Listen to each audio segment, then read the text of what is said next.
exports to Turkey and stepped up counter-terrorism cooperation, including against PKK. Police say they need an official complaint if there's to be any action in the AFL nude photo scandal. As many as 45 past and current players have been linked to the photos, but authorities would need one of them to come forward and file a complaint. So far, it's understood no one's done that. The material was removed by Google at the request of Australia's e-Safety Commissioner yesterday morning. Now turning to FIVEAA Sport. Gliderall Garage Doors, adding strength, safety and style to South Australian homes for over 40 years. Gliderall.com.au. Here's Jono Edwards. Thank you, Kendall. Mitch Marsh has stood tall for Australia in the third Ashes test at Headingley, lifting the Aussies to a crucial 263 first innings total. Sam DeJordan is in Leeds. The eyes of the sporting world were on Headingley today to see what kind of reaction English fans would give the Australian cricket team after that controversial stumping at Lords. But for the most part, it was a very welcoming reception by everyone here in Leeds towards the Australian team.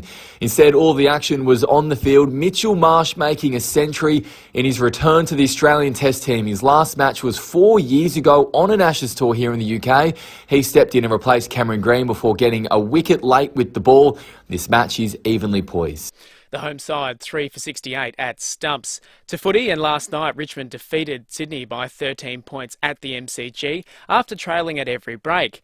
The final score 12-16-88 to the Swans 11-9-75. Jack Riewoldt telling Fox Footy it was an important win for the club. Sort of taking probably my Richmond hat off and player hat off. These are the games that you need to win. If you look at the way the ladder's positioned at the moment and the fight for that sort of 7th and 8th position. So for us to win that, it's credit to our guys after what was a poor performance last week. To tennis, and Alex de Minaur has won his weather-delayed first-round match at Wimbledon. Fellow Australians Chris O'Connell and Jason Kubler also through to the second round. Finally, to cycling, and Tasha Pogačar taking out stage 6 of the Tour de France. Aussie Jai Hindley finishing in 6th. And that's the FIVEAA Sport. Now the FIVEAA forecast. When you've earned your dream bathroom, speak to Bathrooms by Design, Clovelly Park and Lonsdale. To the weather, showers developing with the chance of a thunderstorm this afternoon, a high of 16. Showers and windy tomorrow, 15. Sunday, a shower or two, 16. And the same for Monday. At the moment, 10. More news as it happens on FIVEAA.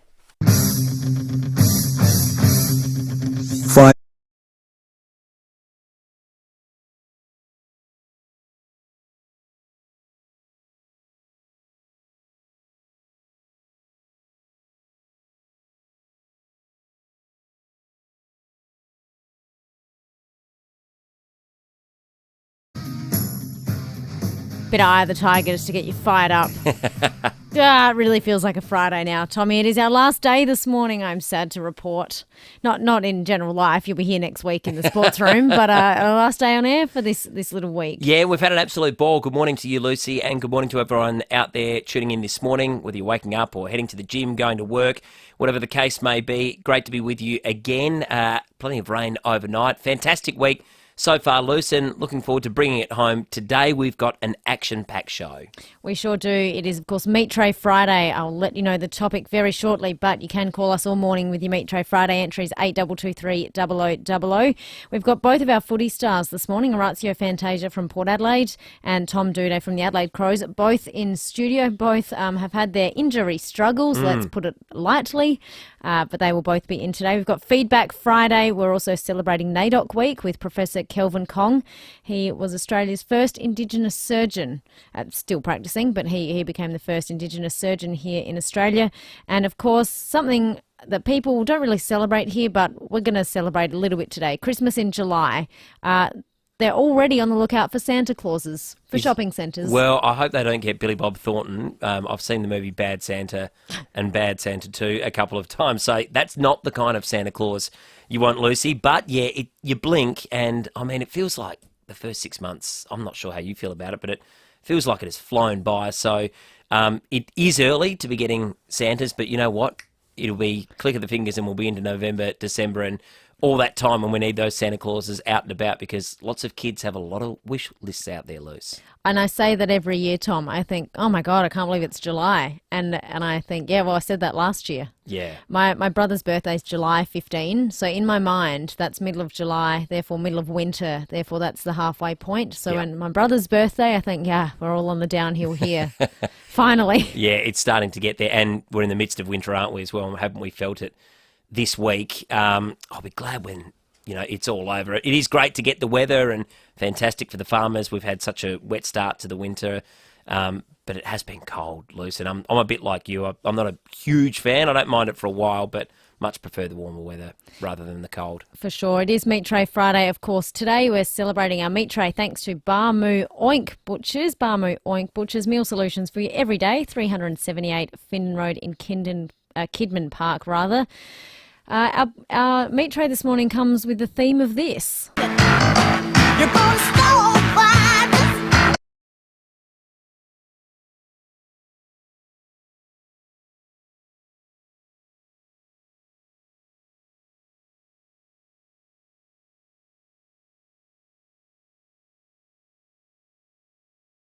Nutbush City Limits. The old Nutbush City Limits. Blake and I were just discussing out at the booth, and I played a bit of it. And he said, "Are you much of a dancer?" And I said, "God, no. No. But if the Nutbush City Limits ever comes on, I'll happily dance to it." Well, I didn't see it then, but hopefully we will throughout the morning, perhaps. Well, we're asking this morning, what song always makes you get up and dance? Oh, okay. I like it. Any song. Now, this could be if it comes on at a wedding, you're at a party, or you're just in the car and you just can't stop yourself from having a little boogie. Nutbush is my ultimate. Yeah. Anywhere, anytime. I nearly did it out of the desk if I was not too busy doing some prep. But I was listening to the Nutbush because the Big Red Bash, the Big Bash in Australia rather, has just set an Australian record, in fact a world record. 5,838 people were raising money for the Royal Flying Doctors Service at the world's most remote festival in the Birdsville Big Red Bash event. And 5,000 people smashed the world record. They've never had 5,838 people dancing to the Nutbush, but they beat the record.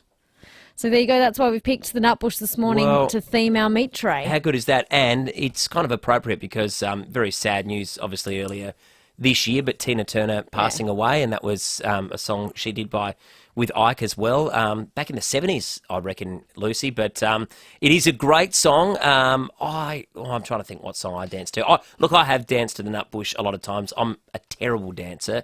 I don't mind singing. Not great at it, but I still enjoy it. But don't mind it. But it'd take me a fair bit to get up and dance. Dance, isn't it? It's dance. We're dance over here. We're dance in SA. We're not from Melbourne, please. So I mean, I know you worked in Melbourne for a bit, but it's dance over here. It's dance? While you think of your ultimate dance song, Tommy, we'll go to Joe in Modbury Heights. Good morning, Joe. Good morning, guys. How you going? Yeah, Good, well, Joe. thank you. Look, I think in general, when you go to most weddings and stuff like that, I would say when ABBA's song Dancing Queen comes on, everyone gets up. But for me personally, it would have to be an Elvis song, either Jailhouse Rock or Suspicious Mind. Then I can't control myself. Oh, I love that. Suspicious I Minds. have to get up there and try to do all the movements and everything, but that's life. I was Yeah. going to And say, that's after a few beers, I guess, Yeah, of as course. well. Bit of Dutch courage. have you had any dancing-related pelvic injuries, Joe? Nah, done it too many times to get injuries.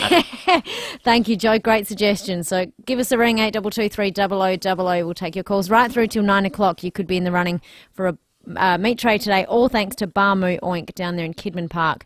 What song just always makes you dance? I reckon Suspicious Minds is one of my favourite Elvis songs. That's a song I always like to sing when it comes on. I think it's an absolute cracker by Elvis. Just a beautiful song. So Maybe we'll get you singing by the end of the show. me singing, you dancing? Oh, well, someone's got to push the buttons, Rennie. I got a panel. No, I'm no sorry, I can't do it. No excuses. No excuses, Lucy. We'll still be able to get you up and about. Now, Tommy, we won't delve too much into day one of the cricket because, it's been a fair bit of the cricket and it went seemingly all night. You lasted till 1 a.m. I'm impressed. It was enthralling. It's as good an innings. We will get to it shortly. But Mitch Marsh, I didn't know he was playing until yesterday, until just before the game. Phenomenal innings. It's one of the best counter-attacking innings I've ever seen. So beautiful stuff. And A very even day, though. England fought back very hard late with the ball, so intriguing stuff. Stacks of sport around a little bit later we'll talk about too. Excellent. It is 6:13. Let's take one more Meat Tray Friday call before we get to our headlines. Morning, Margaret. Good morning, guys. How you going? Good, thank you. Good, thank you. What's your favourite dance song? Okay, well, two have already been mentioned, the Dancing Queen and Nutbush. Another one that always gets people up, it's a little bit corny, but it's one of the ones that helps get the guys up, because a lot of the time the guys are a little bit apprehensive to do it. And it's YMCA, because it's an action song. Yes, easy one to follow, that one, isn't it? Yeah, and speaking of that kind of music, there's actually a really good disco happening tonight at the Gov. It's an event. It's Motown versus disco, and we've got tickets for it. And we've been going to any kind of disco event where we can dance to all that kind of music for the last 40 years, and we get up in fancy dress, and and tomorrow the knees and the back and everything's going to be hurting, but it's going to be great. It'll be worth it. Well, nothing better to do on Outstanding. a Friday night. Thank you, Margaret in Parafield. There you go. Good Friday night activity. Dance injuries, usually worth it if you're not actually seriously injured. And bit of fun. good exercise as well. Get you up and about, the heart rate going, and Great get you moving, exercise. all your muscles going. Sometimes the wrong ones and not in coordination, but that's all right. It's the participation that counts. I would have loved to have been a fly on the wall at your wedding, Tommy. Just would have loved to have seen it. Not a good dancer at all. It is 6:14. We'll get to your news headlines after this. Hey, excuse me, you're Adam, right? Yeah, I'm Adam. The Adam who bought his hearing aids at Specsavers? Actually, yeah. The Adam who got quoted thousands more elsewhere, then got top-of-the-range hearing aids at Specsavers? Yeah. Hey, everyone, this is Adam. Get your hearing aids at Specsavers and you'll never hear the end of it. We've got everyday low prices on the latest tech hearing aids. Book your free 15-minute hearing check with your local audiology professional at specsavers.com.au/hearing. Conditions apply. Hi, I'm Peter Berkowitz from Berkowitz Furniture. When winter comes, there's nothing quite like enjoying time at home. To make home more comfortable and more stylish for less at the Berkowitz Winter Style Sale. You'll save up to 40% with heavily reduced end-of-season models. There's special pricing on all new orders too. With beautiful Australian furniture you can customise to your own impeccable style. Don't miss the final week of the Winter Style Sale at Berkowitz. We're a furniture family. Marland Homemaker Centre. Gentlemen, is the urge to pee all the time getting in the way of your everyday life? Caruso's Pee Less to the rescue. Caruso's Pee Less is a unique herbal formula that relieves urinary frequency and helps support healthy bladder and prostate function. So, if you'd like to pee less, try Caruso's Pee Less today. Caruso's Pee Less is made in Australia and comes with a money-back guarantee. Available from leading pharmacies and health stores. Always read the label and follow the directions for use. Get the fruit trees you want at Garden Grove.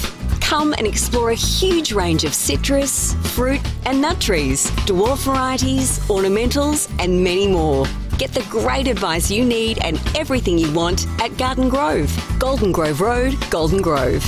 Garden Grove, that's the garden. Garden Grove, that's the garden. Garden Grove, the garden that I Phone want. 8251 1111 for delivery to all areas. Open 7 days. If you need a window, and not just anything will do, just call Statesman Window. Back to redirect to you. Nobody beats Statesman Windows, not on quality and certainly not on service. Windows, sliding doors, bifolds and more, made right here in Adelaide, factory direct to you. For windows when and where you want them, call Statesman Windows, states.com.au. Windows when and where you want them. Windows when and where you want them. Every 2 years, if you're aged 50 to 74, you'll get a blue and white package from the National Bowel Cancer Screening Program. It's your free bowel screening test kit, and it could save your life. Here's what to do. Take it to the bathroom and put it right where you can see it. Not in a drawer, but on the bench top or on the toilet seat or in the middle of the floor. So the next time you have to go, you'll remember to use it. Please don't put off the chance to save your life. Get to it. Visit bowelcancer.org.au for more information.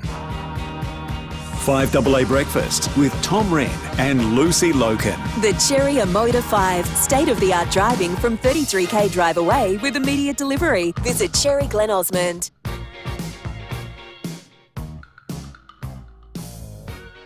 Another great dance track, that one. Yeah, that is a good one. In fact, I was on air when, unfortunately, he passed away. It was a good 6 or 7 years ago now, David Bowe. But what a magnificent artist he was. And, of course, was in the movie The Labyrinth, which I grew up with. Jennifer Connelly, a young Jennifer Connelly, growing up as well. So that was my sort of first memory of him. But what a performer, what an artist. And a great philosopher as well, and just a really intelligent guy. Had some great thoughts about the world. And, yeah, he's sorely missed, that's for sure. Sad when he got the news that he died far too young. Let's get to some news. The face of Extinction Rebellion's campaign back in the city back in May fronted court yesterday. Mimi Thorne was charged with obstructing a public place and disturbing the peace. Police alleging her decision to abseil off the Morford Street Bridge during morning peak hour caused commuter chaos, obviously. The 69-year-old wants to take the case to trial unless SAPOL accept a plea bargain offer. Another court date has been set for August. So Mimi Thorne is not only getting her day in the sun by dangling off a bridge, now she's trying to get more of her days in the sun in court and ongoing in the media. Yeah. I guess we'll report it.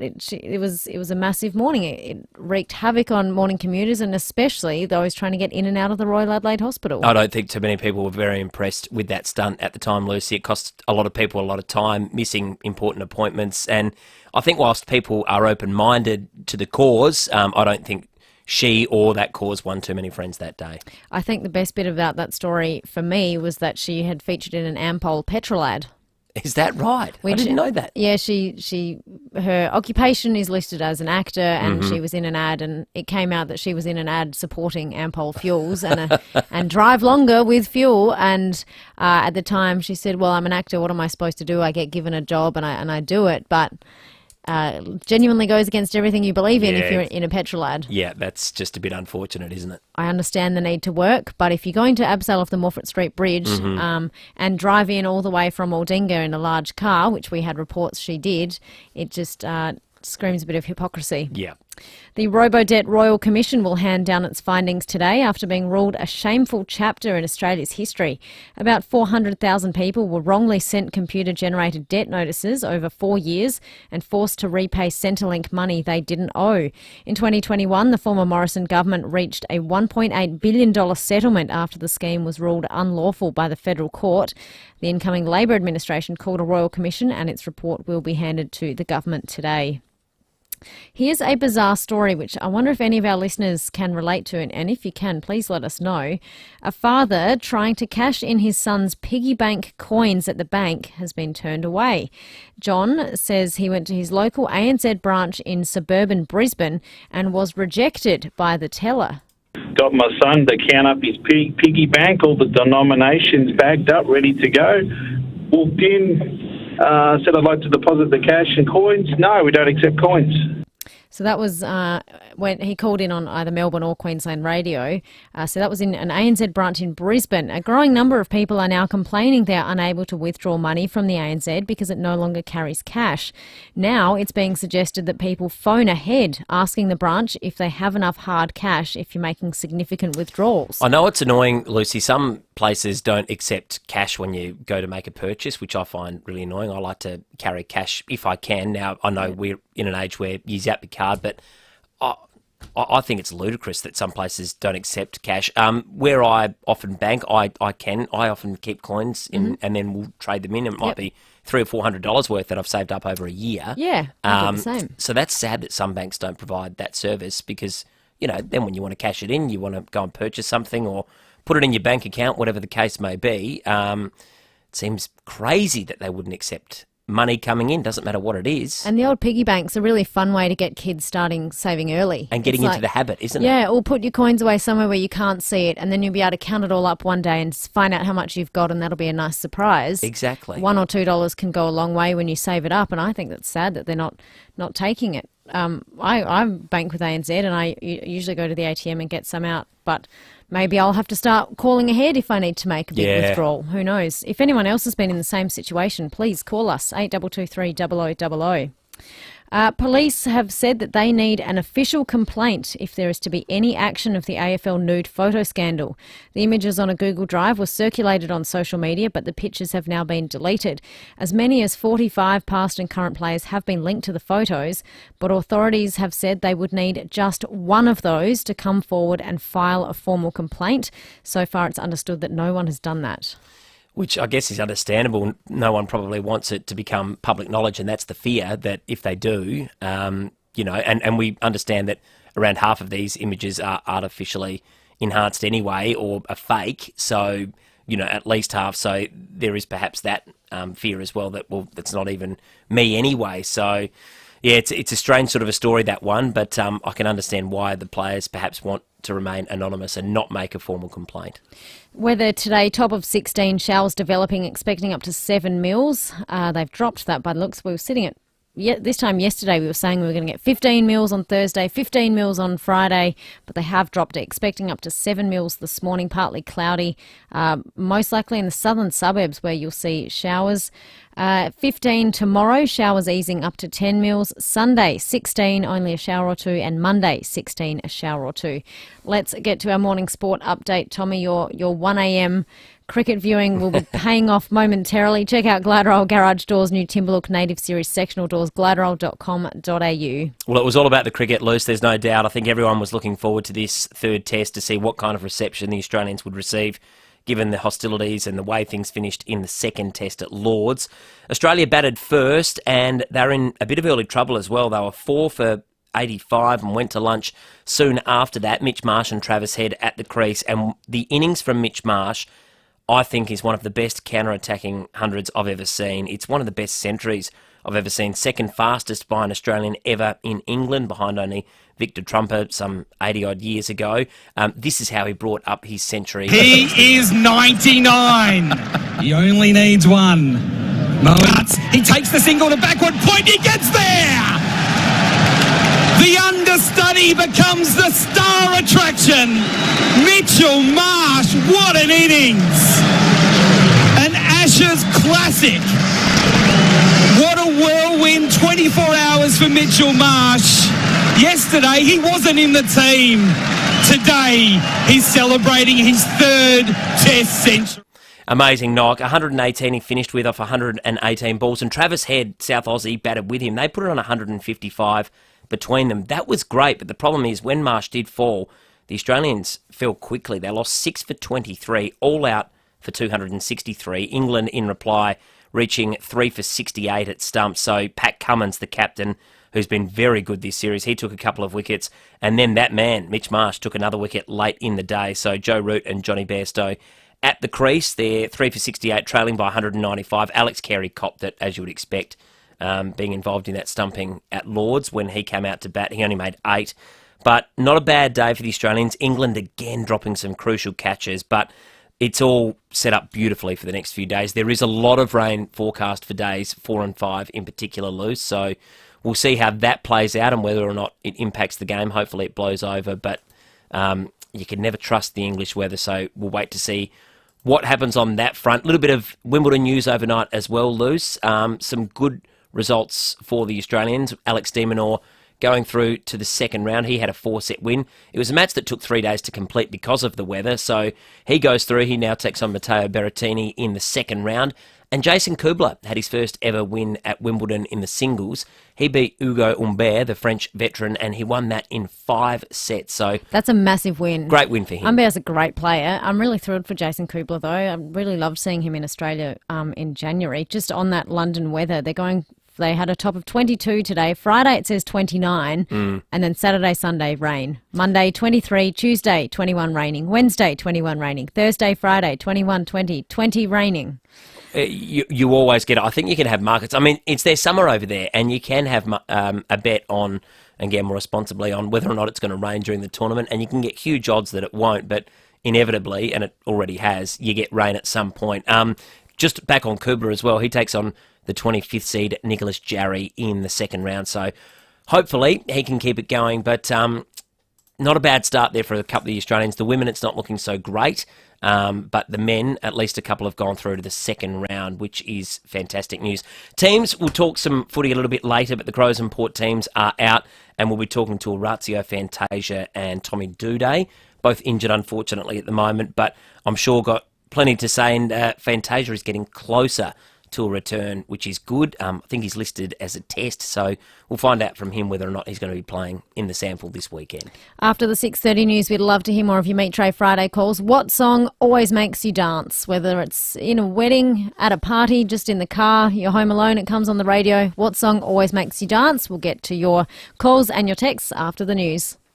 It's time to raise the bar. If you're organising an event, anything from a small meeting to a grand gala, you'll know there are many things to consider. So trust the experts at Adelaide Convention Centre to help you elevate your vision. With the support from our team at every stage, you'll be amazed at what can happen in turning each aspect into an unforgettable experience for both you and your guests. Contact our team and discover the magic to elevate your vision at Adelaide Convention Centre.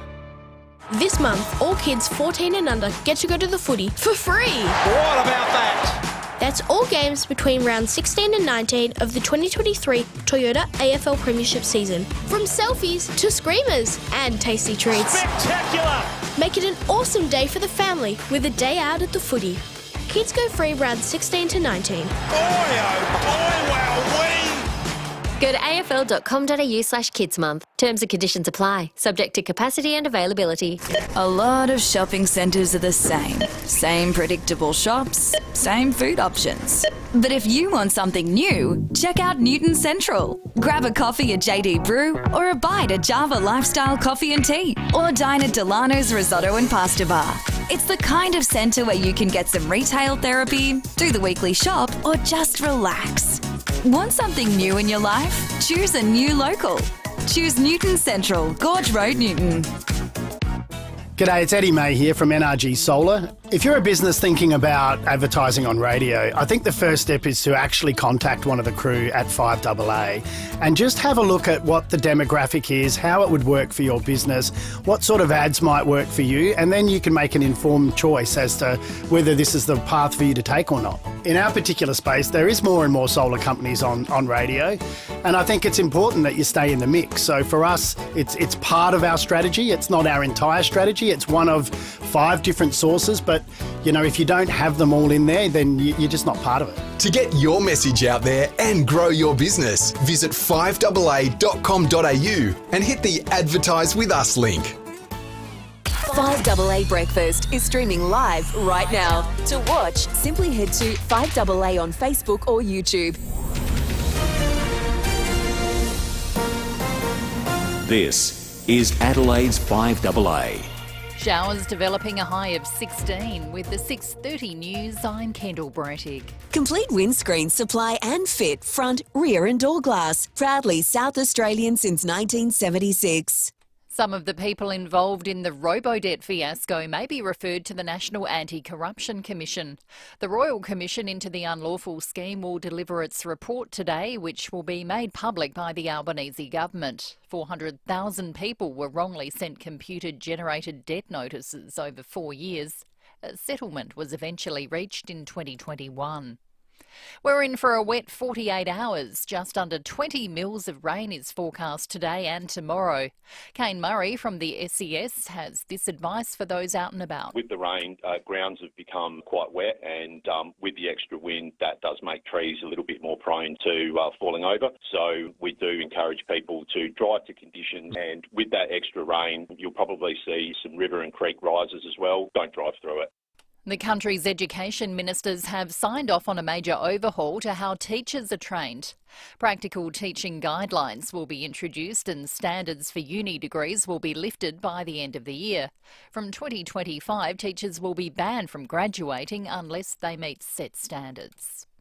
Psychologists want ADHD to be included on the National Disability Insurance Scheme. More from Emily Minnie. Data suggests the disorder affects about 280,000 children and 530,000 adults, but fewer than 5,000 are NDIS participants. Psychologists and psychiatrists want those who have been diagnosed with the disorder to have greater access to the scheme, but the government is pushing back as it tries to limit growth of the NDIS to 8% to ease budget pressure.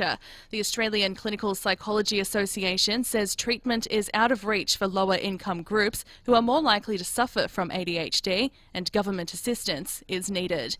New childcare industry argues the new government's subsidies will drive up demand. The childcare subsidy will be expanded from Monday, but there are concerns it will be eaten up by increased fees. A report by the ACCC has found costs have risen by as much as 32% over the past 4 years. Little Zach's Academy Chief Executive Richard Bell says more services are needed, but it's tough to find staff. Already a sector that is in that is already in low supply of staff. Our students can now only work 24 hours a week instead of 40. So we need migration absolutely to kick in so that we can have access to staff. The Voice's No campaign is stepping up its push with a major cold calling survey of more than 2 million Australians. Voters will be asked a series of questions in a pre-recorded call from Senator Jacinta Numpagimpa-Price. The aim of the Blitz is to engage with undecided voters ahead of the referendum later this year. International travellers in Melbourne have been facing long check-in queues due to an outage of the Border Force passenger processing system. Eliza Ruggs at Tullamarine. Melbourne Airport says the international check-in area is now back to normal. It was a different story last night for some travellers who said they were waiting hours for their passports to be processed. This was all because of an IT outage at the Australian Border Force affecting its passport processing system. That allows the ABF to communicate with airlines to make sure travellers have the appropriate documentation to get on board. The ABF said it would revert to manual processing if it had to, but it appears the issue has now been resolved. It will still be a very busy day here at Melbourne Airport. The last Friday of the Victorian school holidays, more than 105,000 people expected through the terminals. And the company behind the disastrous Titanic sightseeing voyage has suspended all of its operations. OceanGate's website now has a message saying it's suspended all exploration and commercial operations. Now turning to 5AA Sport. Check out Gliderroll Garage Doors' new Timber Look Native Series sectional doors. Gliderroll.com.au. Here's Jono Edwards. Thank you, Kendall. Mitch Marsh has had a brilliant night, making 118 to help Australia to a total of 263 runs in day one of the third Ashes Test. Yes! He's going to get going, and he does! He does! In 2019, he said, most Australians hate me. In 2023, every Australian is absolutely loving him. At stumps, England was 3 for 68, trailing Australia by 195 runs. To tennis, and 3 Aussies have progressed into the second round at Wimbledon after resuming their suspended matches. Craig Gabriel reports. Alex de Minaur managed to avoid going to a fifth set with Kima Kuppians and saved a couple of set points that the Belgian player had. De Minaur said it was a bit of a topsy-turvy match and added that he was impressed with the level of Kuppian's game. De Minaur will next play former finalist Matteo Berrettini. Chris O'Connell was generally solid in his match and he won in 4 sets, while Jason Kubler said he had the benefit of playing Ugo Umbe a couple of weeks ago and learned from that loss. He turned the tables 6-3 in the fifth. Richmond's season is still alive after beating Sydney by 13 points at the MCG. And finally to cycling, and Tasha Pochakacha taking out stage 6 of the Tour de France. Aussie Jai Hindley finishing in 6th. And that's the 5AA Sport. Now the 5AA forecast. When you've earned your dream bathroom, speak to Bathrooms by Design, Clovelly Park and Lonsdale. Showers developing with the chance of a thunderstorm this afternoon, a high of 16. Showers and windy tomorrow, 15. A shower or 2 and 16 for Sunday, and more of the same on Monday. At the moment, 10. More news as it happens on 5AA. 5AA Breakfast with Tom Rehn and Lucy Lokan. Test drive the Cherry Emoda 5 at Cherry Glen Osmond from 33k drive away with immediate delivery. Go Cherry. 6:37, good morning to you on this wet and wintry Friday. Let us know how much rain you've had in your gauges overnight. I don't think we quite got to the 15 mils we were expecting. It was a little bit on and off in various suburbs, but text us whatever you're tipping out of the rain gauge this morning, 0448 08 1395. We're expecting up to 7 mils today. We'll speak to the Weather Bureau this half hour and find out what we can expect. Now, Tommy, there's been a couple of comments on the Foodland Supermarkets Facebook live stream. Back with the long sleeve shirt. Tommy? Yes, I have to go to a meeting afterwards. So unfortunately, whereas I think you're rocking the shorts today, so we've almost switched roles. Tommy, I'm glad you brought it up. I have come dressed as Tom Rehn. I've gone with the white business shirt, Adidas shorts. I'll see if we can stand up for the cameras here. I've gone with the Adidas shorts and the sneakers and the black puffer jacket. I missed the memo. And you've come dressed in formal attire for once. I cannot believe that. Disappointment. I'm so sorry. I should have come. The one day I should have actually come in dressed appropriately. I know. Like I normally am, and here I am, and you've come and done it I've come as Tom perfectly. Rehn, and so is Jono, who's reading sport, Kenny as well. We all thought we'd come as you, and you're actually wearing work clothes today. Yeah. Anyway, we'll move on from that. Yeah. I've let the team down. I'm so sorry. And I'll sit here in my Adidas shorts with my blanket on because I'm still cold. I'm still cold. Our meat tray this morning is all thanks to Barmoo Oink Butchers down there in Kidman Park. We are asking you for your favourite song that you need to dance to. You hear it and you just think, oh, got to get up and dance. Paul in Ross Trevor, good morning. Paul, we got you there? Hello, Paul. You there, Paul? He might have just taken a little break. We'll come back to We'll come back to Paul. Scott, good morning to you. Good morning, Tom and Luce. How are we? Good, thank you, Scotty. That's good. I wish I could say the same because for a side gig this week, I applied for an ABN and I started delivering food at night. And last night I delivered to somewhere at Trinity Gardens. It was a pool of mud and water, and I've slipped on the veranda and I've done my calf muscle. So I'm icing my leg and listening to you guys. So, no! Bad luck, Scotty. Well, you won't be getting up to dance. You'll just have to sit and listen. I've seen you lift your leg to show off your shorts, Luce, and I can't do that at the moment, unfortunately. Yeah, sorry about that. Yeah, I'm envious. But I could do it before yesterday. The song I would dance to, I'm going to sing it to you if that's all right. I've got a shocking singing voice. I love that. We welcome all bad singers here, Scotty. Go ahead. Thank you. I'll fit right in. You can dance, you can jive, having the time of your life.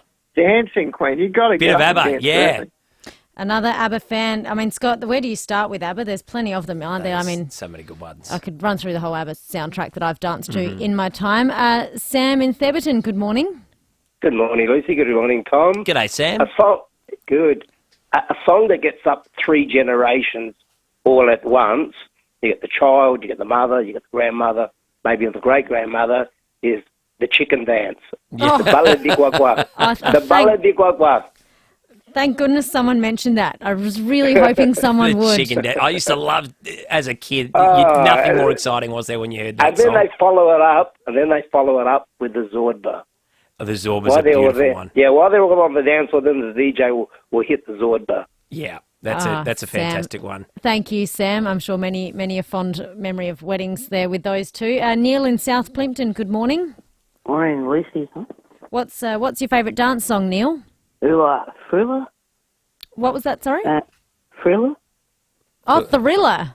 Oh, Thriller. The old Michael Jackson, of course. Yeah. And the iconic not soundtrack, what's it called? The Moonwalk? Yeah, the film clip. Thank you. Oh, yes, generations of people watching that going, I could do the Thriller dance. Yeah, and we had Matty Abraham in yesterday referencing Michael Jackson, didn't he? The Moonwalk, where it looks like you're going forwards, but you're actually going backwards. Yeah. He had some of the best moves of all time, Michael Jackson. Actually, we were talking about David Bowie a little bit earlier as well, Lucy, and he passed away. He was 69 years of age when he passed away in 2016. We've had some David Bowie suggestions. We had the song Let's Dance bringing us back from an ad break a little bit earlier. So keep those coming in. What are the songs that get you up and in that dancing mood? You just have to get up and boogie on down. 8223 0000 is the number. Or you can send us a text on the Duttons text line, 0448 08 13 95. Another reference here to Michael Jackson. Well, the Jacksons, Blame It on the Boogie. Always gets me up and about in the dance floor. Thank you, Mick. Yeah, I agree with you, but I never know all the words to the Jackson songs. I know the beat, don't know any of the words. Yeah, that's okay. So when you try and appear like you're singing while you're dancing? Yes. I'm like that with the Jacksons. Yeah, and there's another one here, Daryl Braithwaite, Horses. Don't know about singing. A lot of dancing around there. Singing, definitely, but you can sort of... It's more of like do both. Get around each other. I think Horses, it's like a classic ballad where everyone holds a drink or your buddy and you wave an arm. Yeah. That type of real solidarity with each other type. Yeah. So you sort of get up, don't you? And you're still moving around. So we could classify that as dancing. I think that's fair enough. Then Brown Eyed Girl by Van Morrison, another one. And Rock and Roll by Bob Seger. That's a great song. A text here, Tommy, from Adam in Blackwood. Hello, England really rattled the Aussies at Headingley day one. Warner, Labuschagne, Smith and Usman out cheaply. The crowd in a frenzy. Mark Wood bowling grenades. Many happy England fans this morning. Thank you, Adam in Blackwood. Mark Wood last night, I think that's the quickest spell I've just about seen from any bowler. He was bowling 155 k's an hour, which is almost 100 miles an hour.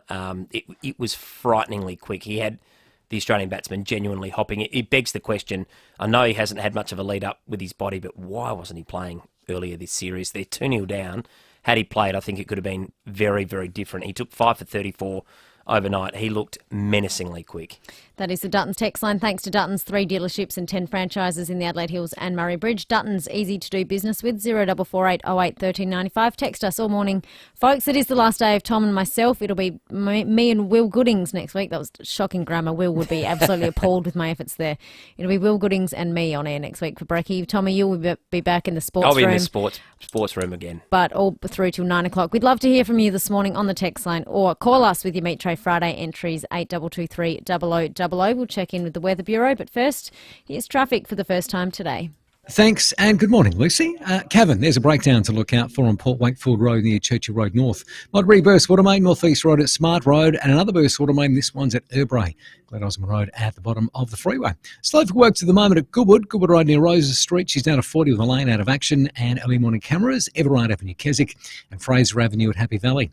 Bunnings has paint solutions and great advice to help freshen up your home this weekend. Shop a wide range of interior paint, rollers and accessories online or at your local Bunnings.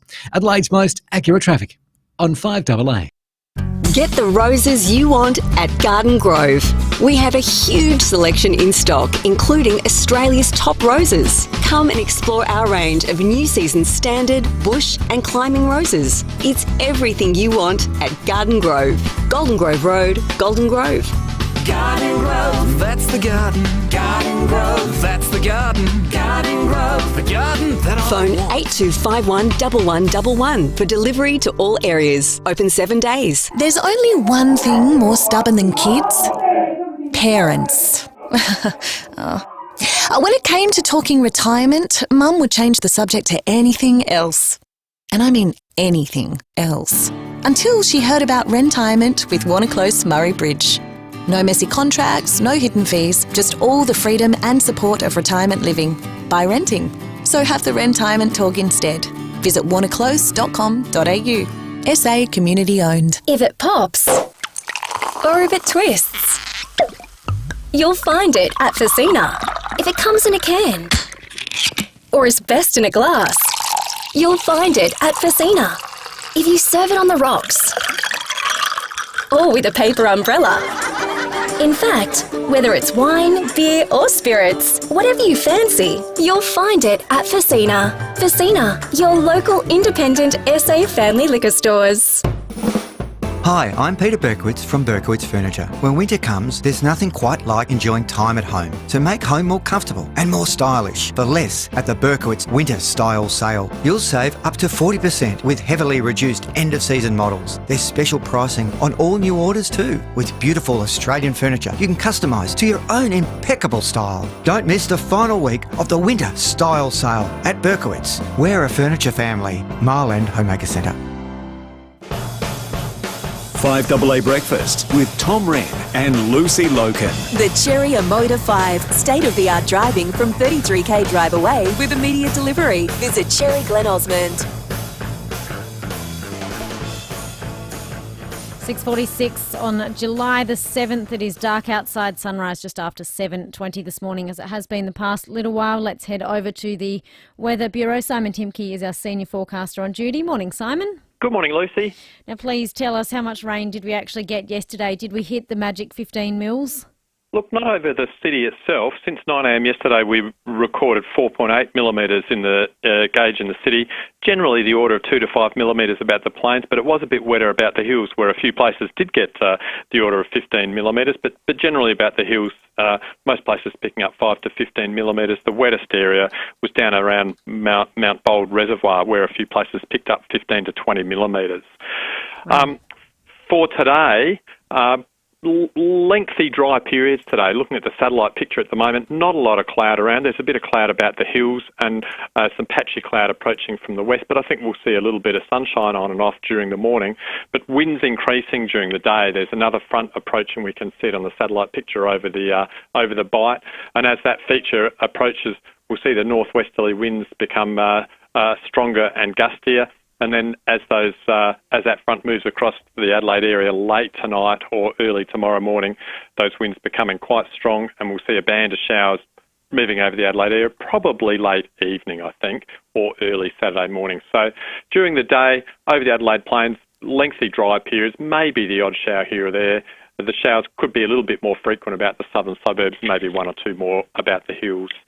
Temperature-wise, we're expecting a maximum of 16 degrees for the city, currently sitting on 10.8 degrees, and our overnight minimum was 9.9 degrees. Temperatures around the suburbs, 16 degrees as well for Glenelg, 15 degrees for Elizabeth and Noarlunga today, 13 degrees for Mount Barker. The showers will continue into Saturday morning, and then we'll see a bit of an easing of those showers during the afternoon and evening. Footy at Adelaide Oval on Saturday night, most likely dry, but there is a chance there could still be one or two left over. So if you are off to the footy, worth taking some wet weather gear just in case. Temperatures for Saturday down to 10 overnight and a maximum of 15. Then during Sunday, still one or two showers around, 16 degrees. And early next week, we'll see those showers gradually clear away. One or two still for Monday, 16. Then some dry days through the middle of next week, 16 for Tuesday, 17 Wednesday, 15 for Thursday. Hopefully see some sunshine on some of those days as well. 17 on Wednesday, Simon. Great. Summer's returning. Heat wave. It sounds pretty warm, doesn't it, after the winter we've had so far? So something to look forward to, Lucy. Thank you, Simon. I love hearing that good news. 17 and sunny potentially by next Wednesday. I'll be keeping a very, very close eye on that. Looks good. Sure. Yeah, it looks good. Bit wet for the next couple of days. Sounds like it might be all right for the football tomorrow night, though, Lucy, which is good. And then, those nice days next week from Tuesday. So a few more showers, but starting to clear up by the middle of next week, which is fantastic. Let's head across to SA Police this morning. Senior Constable Beck Stokes is on duty. Morning to you, Beck. Good morning. Sadly, there's been a fatal crash in the southeast overnight. Yes, this was down at Carpenter Rocks last night, about 11:30pm. Emergency services were called to the intersection of Pelican Point Road and Carpenter Rocks Road after a car had been travelling north on that road, left the road and crashed into scrub. And sadly, the driver, a 52-year-old local man, died at the scene. Our major crash officers flew down to the scene early this morning to investigate the circumstances surrounding this crash. And the man's death takes the state's road toll to 63. 63 lives lost so far on our roads this year compared to 40 at the same time last year. Which is far too many. I mean, it's awful. It's been horrific all year, so not a good statistic there, unfortunately, Beck. And tell us, there was also a drunk driver last night who crashed at Roslyn Park. Yeah, this happened quite early yesterday evening. It was only 6:20pm. Police and emergency services called to Kensington Road at Roslyn Park after reports a car had left the road, crashed through a front garden. And when they arrived, they found the Subaru station wagon hovering over a tiny little brick fence in the front yard and was embedded in the front garden. And luckily that driver was not injured. He's a 60-year-old man from Burnside. He recorded a blood alcohol reading of 0.238, so almost 5 times the legal limit. And as I said, it was 6:20 at night. There's other people on the road, at that time, so really dangerous, and these are the sort of people that we're dealing with sometimes, unfortunately. He was issued with a 12-month instant loss of licence and his vehicle was towed away.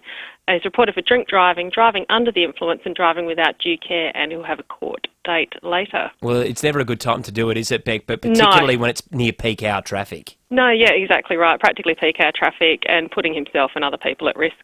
Beck, a question without notice. I know yesterday you guys got 2 for the price of 1 drink drivers and now another drink driver. Are we seeing drink drivers caught, 100% of the week, nearly 7 out of 7 days?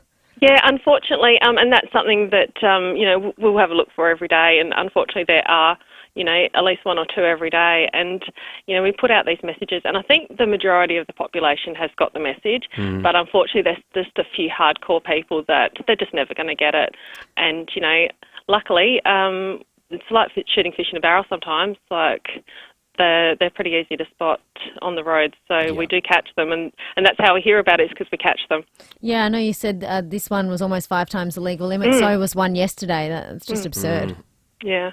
But by that stage, you're not making good decisions, are you? Yeah, No, exactly. Definitely not. Thank you for this morning, Thanks Beck. so much. Senior Constable Beck Stokes there at Sapole Media. In good news, though, Tommy.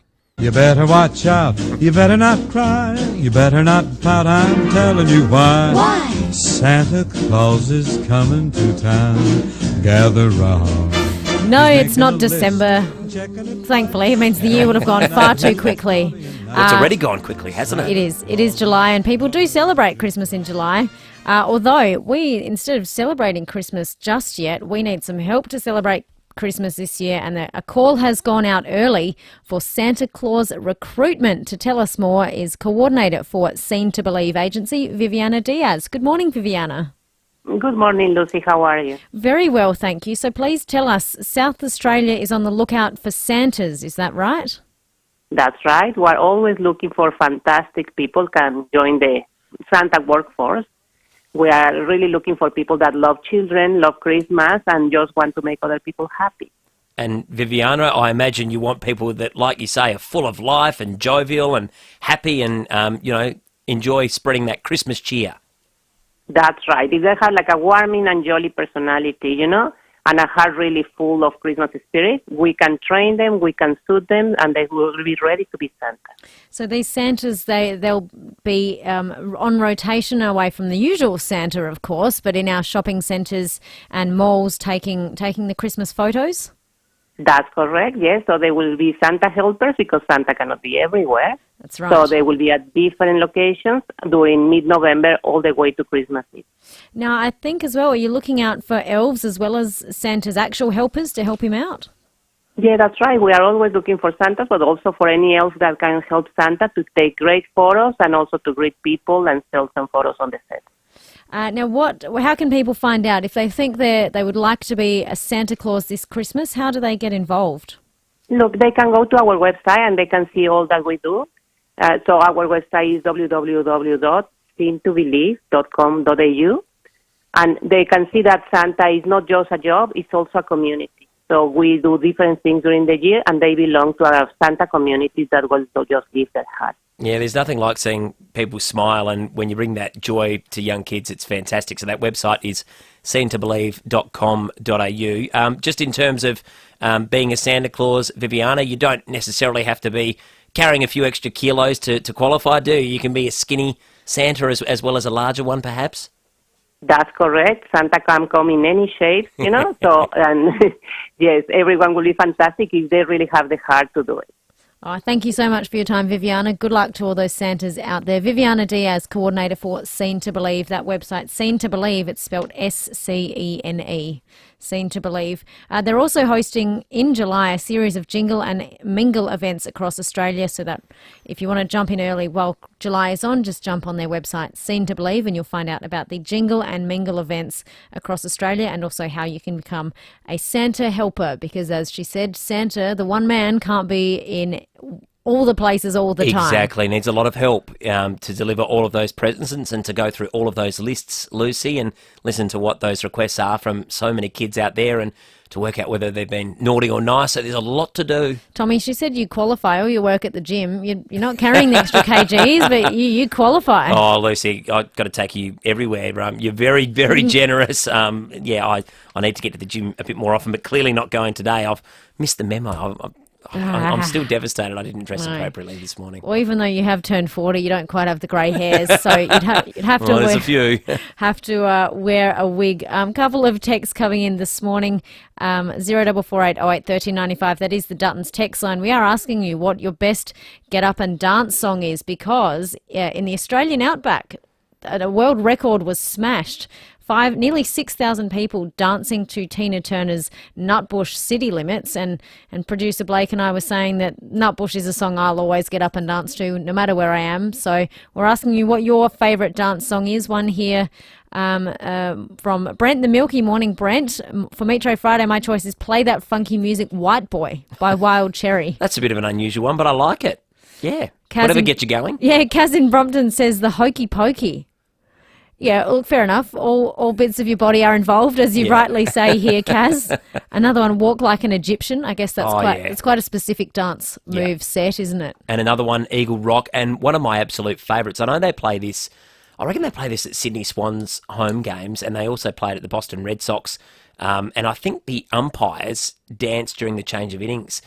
Sweet Caroline, which is a Neil Diamond classic, of course. Another type ballad where you all go arm in arm and start swaying with your pint of beer. Brilliant song. It's one of those ones. He's just got a stunning voice, Neil Diamond, and that is one of those songs, isn't it? Everyone pretty much knows the lyrics and can at least the chorus and can sing along. That's a great one. But you're right, that's one where everyone just sort of all chimes in and can sing it and get up and dance together.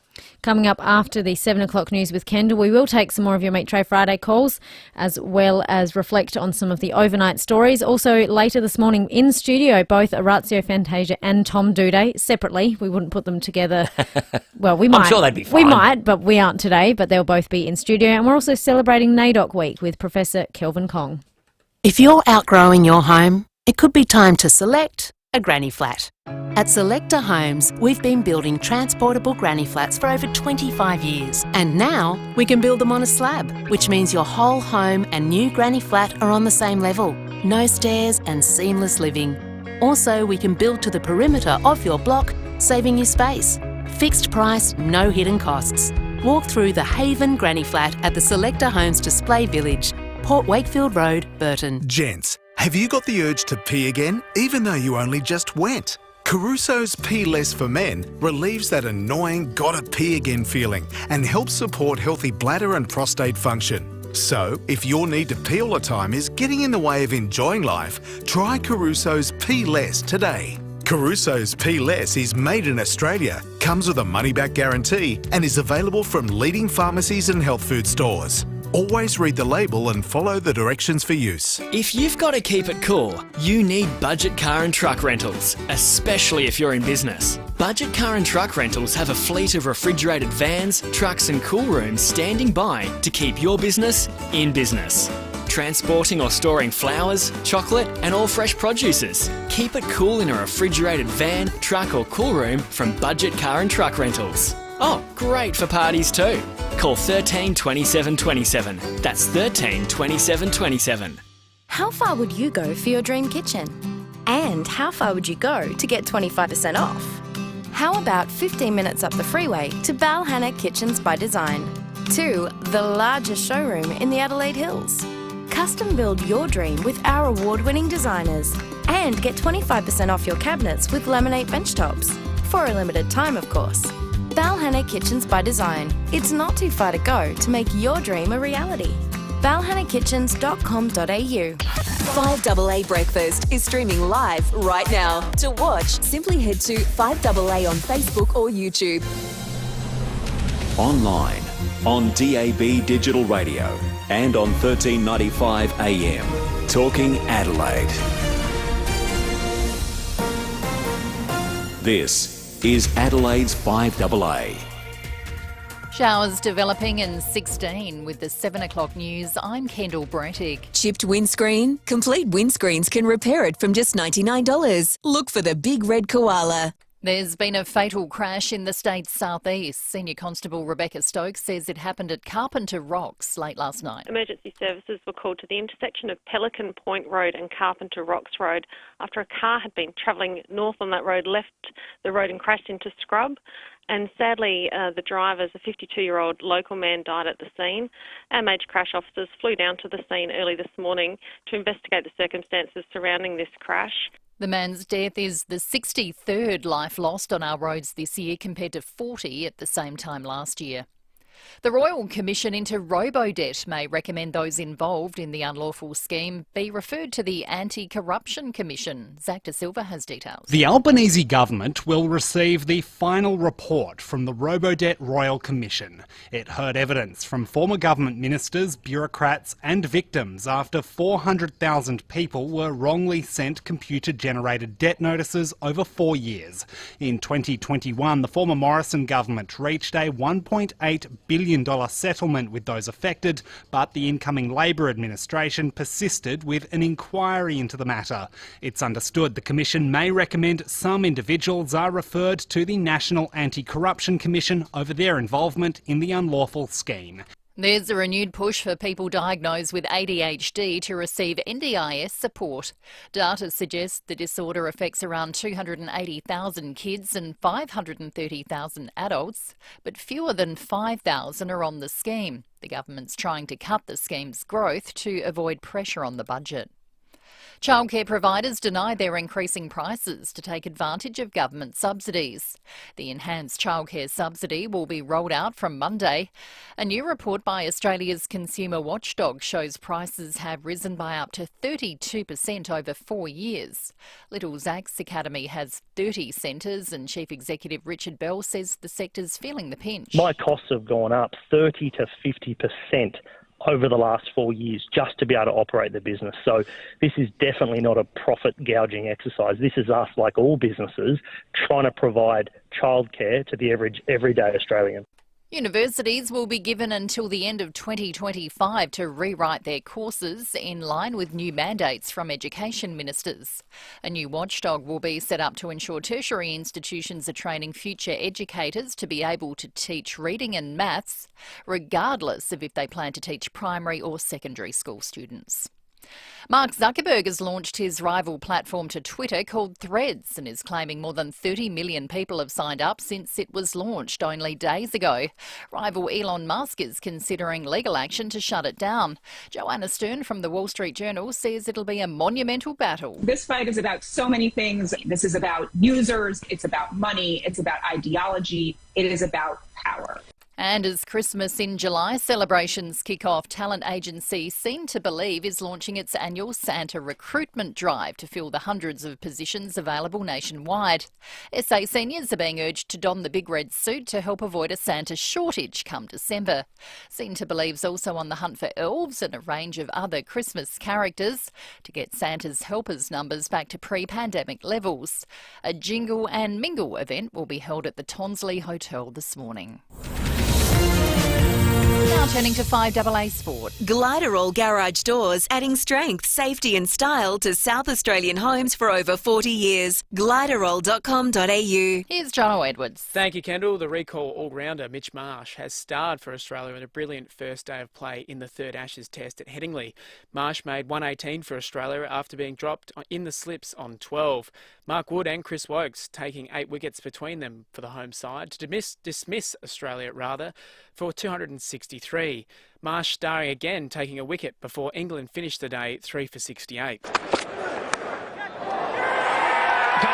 first slip, and Mitch Marsh, who is having an excellent day here at Headingley, has picked up Zach Crawley.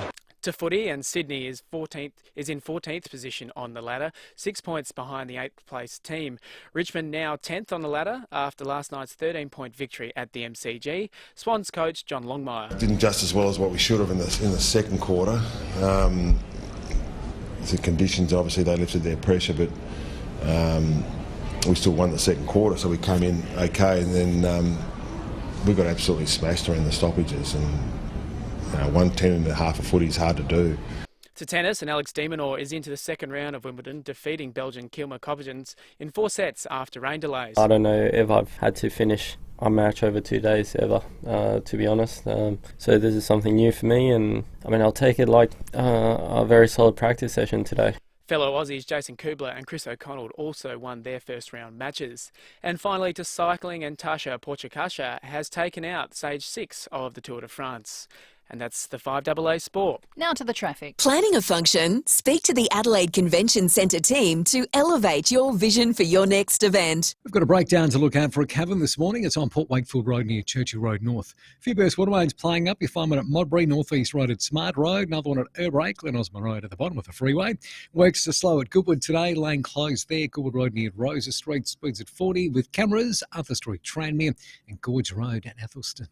Harris-Scarf's 2-day Friends exclusive sale starts tomorrow. Shop unbeatable doorbuster deals across homewares, Manchester, electrical and clothing. Harris-Scarf, great brands, great prices.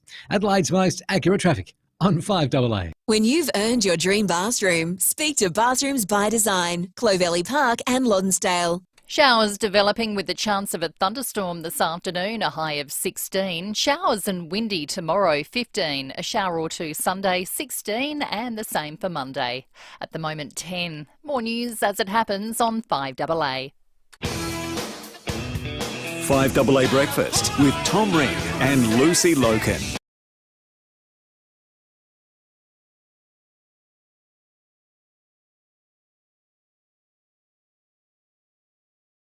Friday morning. Good morning to you if you're waking up. It's currently 10.5 degrees in the city, expecting up to 7 mils of rain. The Weather Bureau highlighted that we didn't quite get up to 15 mils yesterday in the CBD. Since 9 a.m. There on West Terrace, we've had just about up to 5 mils. It's been on and off all over Metro Adelaide and the regions. Text us if you're emptying out your rain gauge this morning, 0448 08 1395. Coming up after 7:20, in fact, I want to get to some more of these favourite dance songs. We'll get to your Meat Tray Friday entries. Then after 7:30, Orazio Fantasia in studio. But let's get to some news of the morning. The first one is important, Tommy. It's World Chocolate Day. Oh, is that right? I like that. World Chocolate Day. And you know what? Yes, any chocolate? Well, like Kit Kat or Malteser would be great, but just all chocolate we're celebrating today. And I had continued text messages about people in support of Turkish Delight. Yes. All of yesterday. I had people texting me personally. I got tweets. Fair enough, all power to you. If you like Turkish Delights, yeah. There's a fan club. It's funny you say that. So I read my teams last night, Thursday nights. I head out to a local footy team and was at the Payneham Norwood Union Football Club last night. A great football club. Gary McIntosh's home club, absolute legend. Norwood icon. I know he's one of Stephen Rowe's absolute heroes, the way he played the game. And Dee Shepherd from the Adelaide Footy League came up to me and said, I've got a little present for you. And she opened up her pocket and I reached inside and she had a bar of Turkish Delight for me. I said, you were listening this morning, and she laughed. So, that's good. Yeah, so a lot of people. Like yeah, they were all saying they liked Turkish Delight yesterday to me as well. The famous Cadbury roses, everyone's had a rose in their time. They were introduced in the UK in 1938. They are a historic chocolate brand, if you like, made from Cadbury. Well, to celebrate World Chocolate Day, Cadbury Roses is today announcing they've got a new box design, but they're including a new Cadbury Rose flavour, which is Passion Fruit Delight. Is that right? It's a soft passion fruit flavoured centre covered in delicious Cadbury Old Gold dark chocolate. Oh, Old Gold. Ugh, put it in the bin. No good. No good. There's a couple of shockers in there. It's like the favourites. You could rank them from best to worst. There's always a couple that you avoid, and yeah, Old Gold is one of those for me. So 75 years of Cadbury Roses, and they've picked today to unveil the new Passion Fruit Delight in the old Cadbury Roses. We'll have to give it a go. Well, do we? You don't even like dark chocolate. That's all right. We'll get to it. In other news around this morning, the Robodebt Royal Commissioner will today reveal its findings. It has been declared a shameful chapter in Australia's history. Former Prime Minister Scott Morrison did help launch the scheme in 2015. I'm sure everyone remembers it, as he was then the Social Services Minister. The scheme was an automated averaging system that basically averaged the income of welfare recipients from Centrelink and payments from the tax office. More than 400,000 people received notices asking for repayments that they didn't actually owe. Here is former Prime Minister Scott Morrison reflecting on Robodebt on the ABC's 7:30 report a few months ago. It's totally regrettable, and it's a very sad thing that has occurred.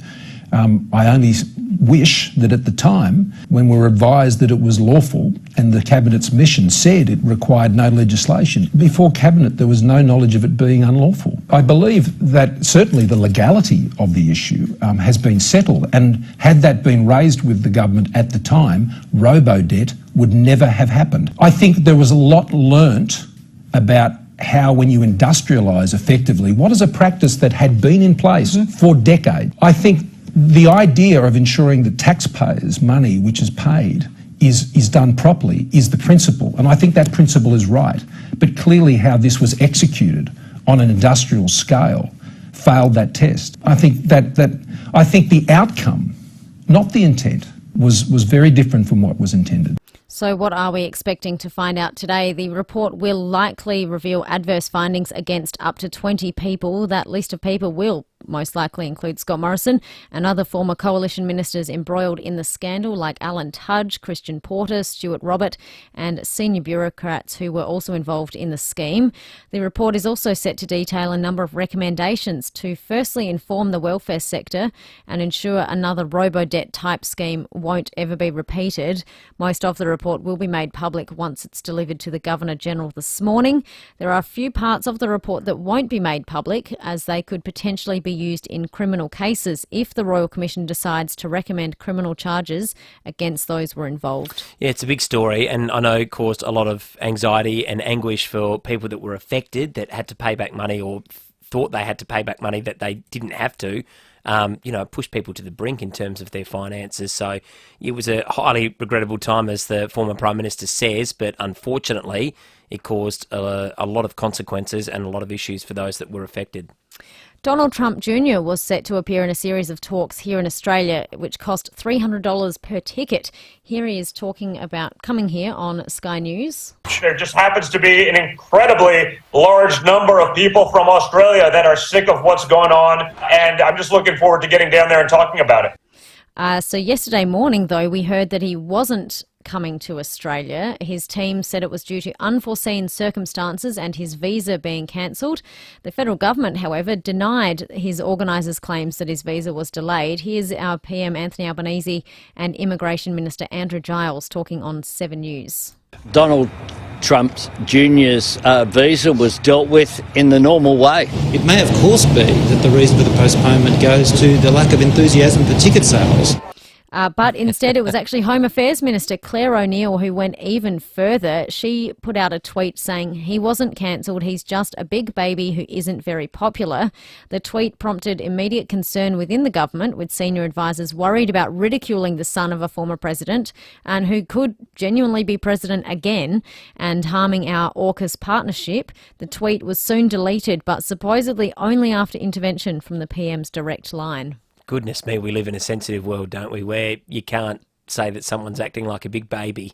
But that is perhaps the skin that you get from the Trump family, that they would be so offended by a tweet like that. That seems wild to me, that they'd get that offended by something like that. Tommy, you are on social media. Have you heard of Thread? I have. Only know the brief details. It's a new social media platform that is potentially going to be coming out or going to get launched soon. Am I right? It is being launched by Meta, who is the parent company of Facebook and Instagram, set to rival Twitter. I think the news only came out about it yesterday, and I think it was made available yesterday. So far, 30 million people have signed up to Thread. It's Meta has described it as a text-based conversation app. Like Twitter, you can post photos, videos in short bursts. And then repost and share. Repost. The threads will be linked to Instagram. As a result, it will be connected to hundreds of millions of accounts from day one. So we know how massive Instagram is, and Meta being the parent company, it's an automatic link. So whether you want to be on Instagram and Thread, if you join Thread, you're going to have to be connected to both. Now, interestingly enough, Elon Musk has threatened legal action in the early hours of this morning, Australian time. He, of course, now owns Twitter. So direct rival. Direct rival threatened to sue Meta, accusing them of creating a copycat app, because on Twitter you have a tweet thread. So if you want to post more than your characters allow, you have a thread, and retweets are going to be called reposts. Here is tech analyst Joanna Stern talking on 7 News. This is about users, it's about money, it's about ideology, it is about power. She sums it up. Well, that's it. I mean, they're trying to get a monopoly on it, aren't they, and trying to squeeze out Twitter. So I'm not surprised that Elon Musk is taking legal action and trying to stop it. I'm a bit of a dinosaur when it comes to, social media stuff. I use Twitter reasonably often, more so to watch and see what people are saying and what's coming up from a news perspective. I'd get on board something new like that, but it would take me some time, or I'd have to have somebody show me how to use it probably before jumping fully into it. Text here on the Duttons text line from Terry in Henley Beach. What a charlatan Morrison was. Disgusting, doesn't even begin to cut it. This is what happens when you have a leadership devoid of ethics. Yes, Terry, I see your point. At least he did admit the mistakes on the 7:30 report, that we only cut a minute out of quite a lengthy interview there that he did a few months ago. But and more will be made public this morning of the outcome of Robodebt. But I can understand how it affected 400,000 people. Some people actually had to sadly take their own lives. It was too much. Well, it became so stressful, didn't it? Because, they couldn't contemplate, going on because they hadn't factored in that they were going to have to pay this money back, which ended up being bogus. So, yeah, it had, dire consequences for a lot of people out there, unfortunately, Lucy. We're getting plenty of texts as well. This one coming from Annie at Port Lincoln. Hi, guys, loving the show. We had 9 millimetres of rain in our rain gauge overnight. It has slowed a bit this morning, but rain still coming our way now, and it looks like it'll be coming your way, is the text there from Annie. So keep those texts coming on the Duttons text line at 0448 08 1395. Thank you, Annie. Our Port Lincoln correspondent. Official sunrise time this morning is 7:24. It's 7:17 now. The sun is attempting to come up over Hindmarsh Square. Another dreary day. But to lighten up the mood a little bit... You're gonna stop by.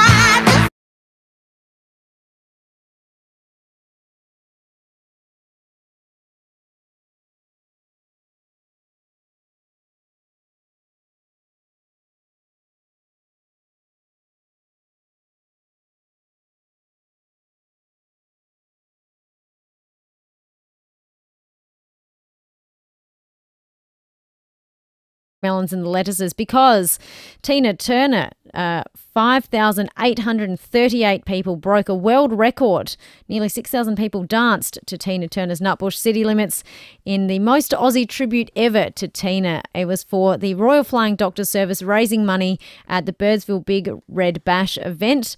They raised over $87,000 for Royal Flying Doctors, and they broke the world record of the number of people dancing to Nutbush City Limits. They smashed it. The previous record was only 4,084. So they beat it by another 1,700 people. That's a big effort, isn't it? But I feel like that is something, if you wanted to get into the Guinness Book of Records, you could get even more than that, couldn't you? That's an awesome record. Awesome record to try and smash. It is, of course, the 50th anniversary of the song, but we are taking your calls after the break. What is your favourite dance track? I've just got to read out this joke from Stuart before traffic. Regarding favourite dances, I used to be addicted to the hokey pokey, but I turned myself around. Nice. Thank you, Stuart. Good dad joke, that one. All right, let's check traffic for the second time this morning. Get your calls coming in. We'll take them next. Thanks, Lucy. At Cavan, there's a breakdown to look out for. Port Wakefield Road near Churchill Road North. Modbury, burst water main, North East Road at Smart Road. While at Urbray, another burst water main. This one's Glen Osmond Road at the bottom of the freeway. Slow for works at Goodwood today. Lane closed there. Goodwood Road near Rosa Street. Speeds at 40 with cameras Gage Street, Firle. And Gorge Road at Athelston. The King Living Winter Sale ends soon. Save up to 50% on selected Australian Design Award-winning furniture. Visit the King Living Keswick showroom today. Adelaide's most accurate traffic on 5AA.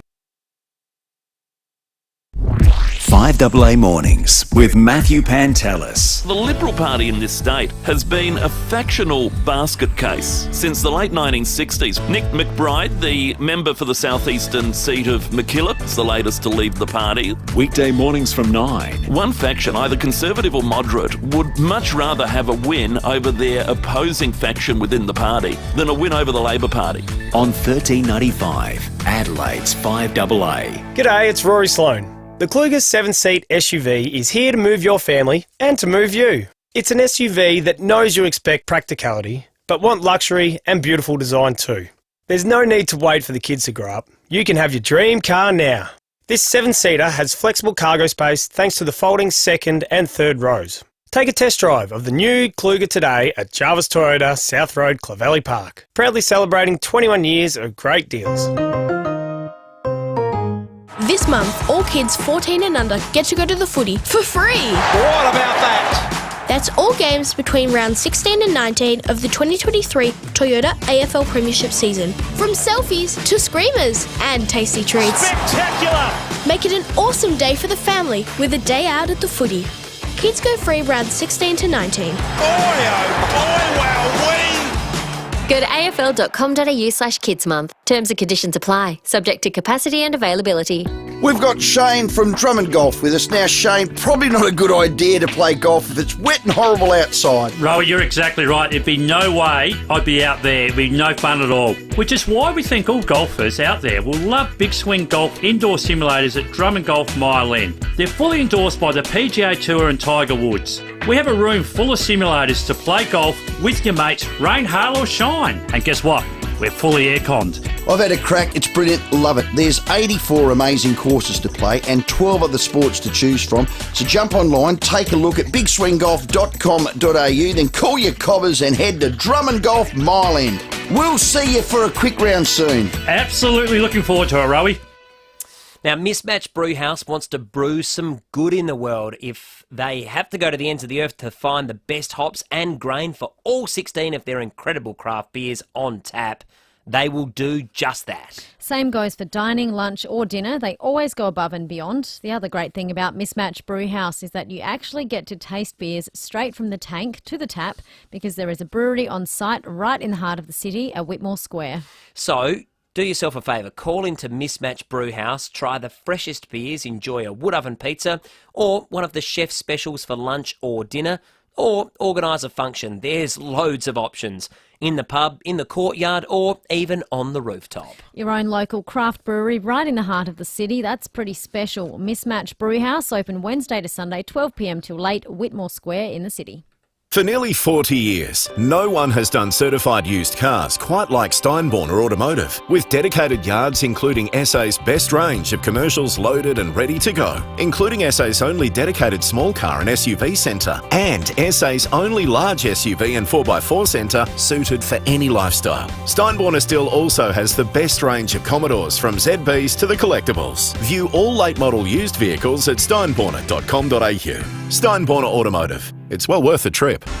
Rosanna Mangiarelli here from 7 News. Join me and Will Goodings for Adelaide's leading news hour, 7 News, tonight at 6 o'clock. 5AA Breakfast with Tom Rehn and Lucy Lokan. The Cherry Motor 5, state-of-the-art driving from 33k drive away with immediate delivery. Visit Cherry Glen Osmond. Our meat tray today, all thanks to Barmoo Oink Butchers, meal solutions for your everyday, 378 Findon Road in Kidman Park. They are the wholesale meat specialists and a fresh food store selling direct to the public, where if you're in the western suburbs, pop on down there or you can win our meat tray today. Let's get to some calls asking your favourite dance track. Julie in Paradise, what's your favourite dance track? Celebrate Good Times. Oh, Celebration. Yeah, yes. that's a great song. Especially when you're actually out celebrating something, Julie, or even if you're in the car. Absolutely. I used to work at the Tetra Gully Golf Club, and fantastic golf club, still played there, and I was a waiter there for a lot of weddings. I reckon we had that song just about at every wedding back in the day when I used to work there. That and Nutbush City Limits used to get played a lot. It's funny how you got the same rotation often, but that was one that always got played at weddings. Terry in Elizabeth Vale, good morning to you. Good morning, guys. I'd just like to hedge my bets a little bit, but back in the day, I used to do mobile DJing, and if you read the room right, and people had enough to drink, the Time Warp got everyone up. That's a good one. Amazing, but isn't it? Sorry. No, you go, Terry. Yeah, but my personal favourite that gets me up every time I do it is as soon as I hear, sometimes I feel I've got to run away. I think there was a that remix. Gets me every time. That's a great song, Terry, and I reckon there's been a remix of that done fairly recently. I think so. In the last 3 or 4 years. Great song, though. Terry, I was just going to say, amazing with the Time Warp, how even if you've never seen the Rocky Horror Picture Show, everyone just knows what it is, knows what to do. Oh, yeah, for sure. And like I say, the more they drink, the more people that get up. Yeah, that's it's right. Amazing. Yeah. Thank you, Terry in Elizabeth Vale. Let's go to another Terry, this one in Clemzik. Morning to you, Terry. Morning, all.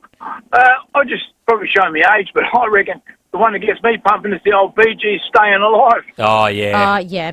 Yeah, because you can do either CPR movements Well, I was to going to it, say, yeah, you can learn your CPR to that. or you can do the old hand-arm movement directly across the body diagonally. You know what I mean, Tommy? Yeah, exactly. No, that's a great song. Another really good one. We've had some good suggestions this morning. Great haven't we? suggestions. I'm still laughing at Stuart's joke. I used to be addicted to the hokey pokey, but I turned myself around. Yes, any dance with an actual dance routine is a good one. Keep your calls coming in, folks. 8223 We'll get to some more Meat Tray Friday calls afterwards, but let's check up on our morning sport update with Warren Treadray, Sam Tugwell. Their final show this afternoon from 4 p.m. $17 schnitty, Monday to Wednesday at the Albion, Birkenhead Tavern, Excelsior and Lighthouse Wharf. You just know it's a Barrow.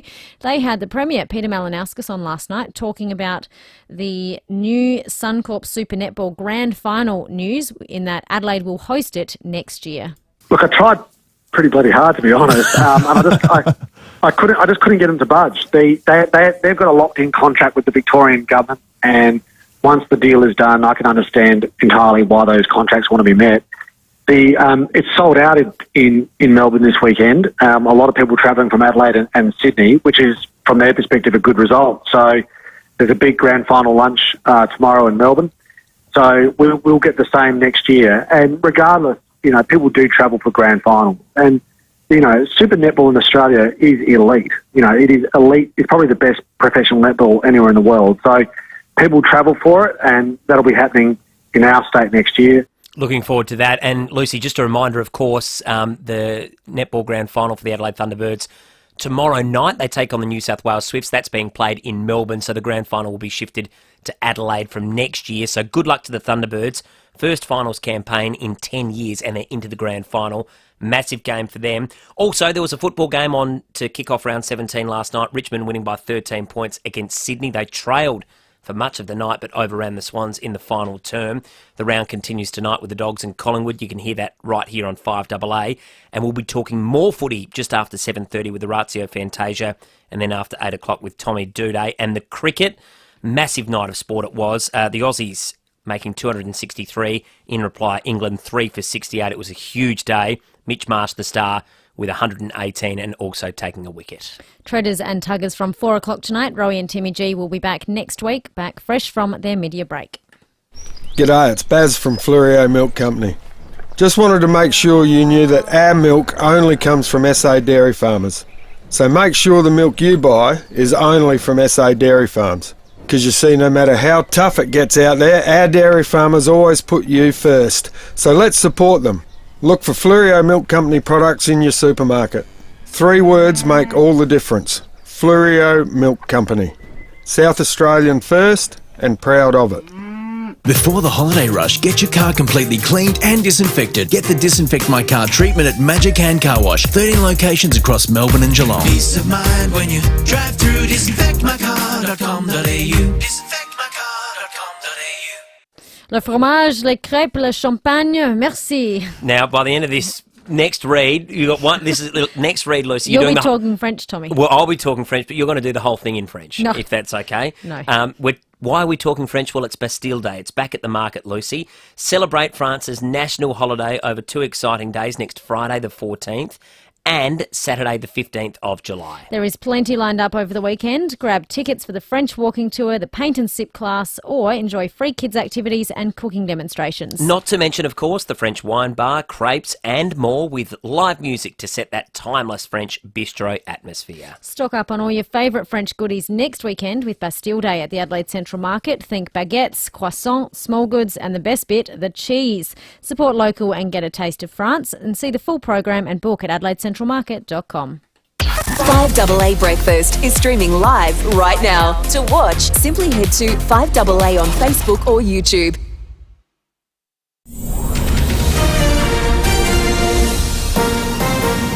This is Adelaide's 5AA. Showers developing a high of 16 with the 7:30 news. I'm Kendall Brettig. Complete windscreen supply and fit, front, rear and door glass. Proudly South Australian since 1976. A man's died after a crash at Carpenter Rocks in the state's southeast. His car left the road and crashed into scrub late last night. The 52-year-old local man died at the scene. Major crash officers are investigating the circumstances surrounding the crash. His death is the 63rd life lost on our roads this year, compared to 40 at the same time last year.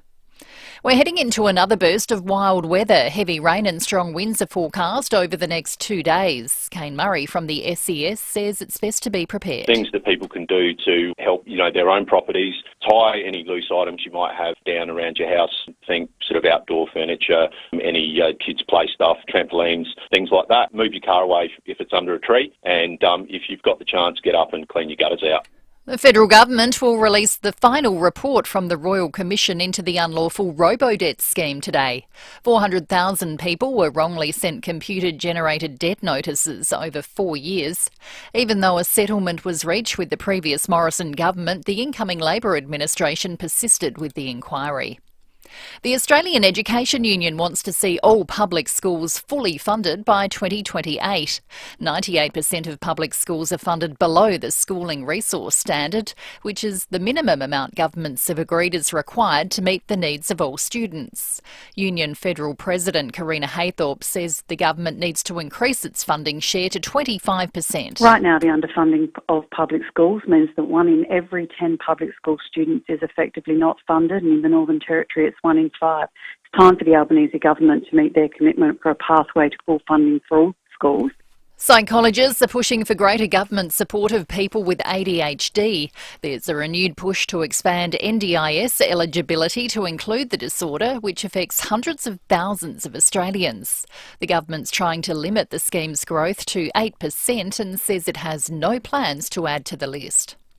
SUVs and light commercials are the growth area for new car sales in Australia. Tony Webber from the Federal Chamber of Automotive Industry says buyers are shying away from more traditional options. Utes and SUVs are the big growth area, and they're just under 80% of total new car sales. So you can see how they've dominated, and the old traditional sedan last month dropped to 16%. Overall, close to 125,000 vehicles were sold in June, the best result since 2018, when more than 130,000 were sold. And Batik Air, Malaysia's first non-stop service between Kuala Lumpur and Adelaide, will touch down this morning just in time for the school holidays.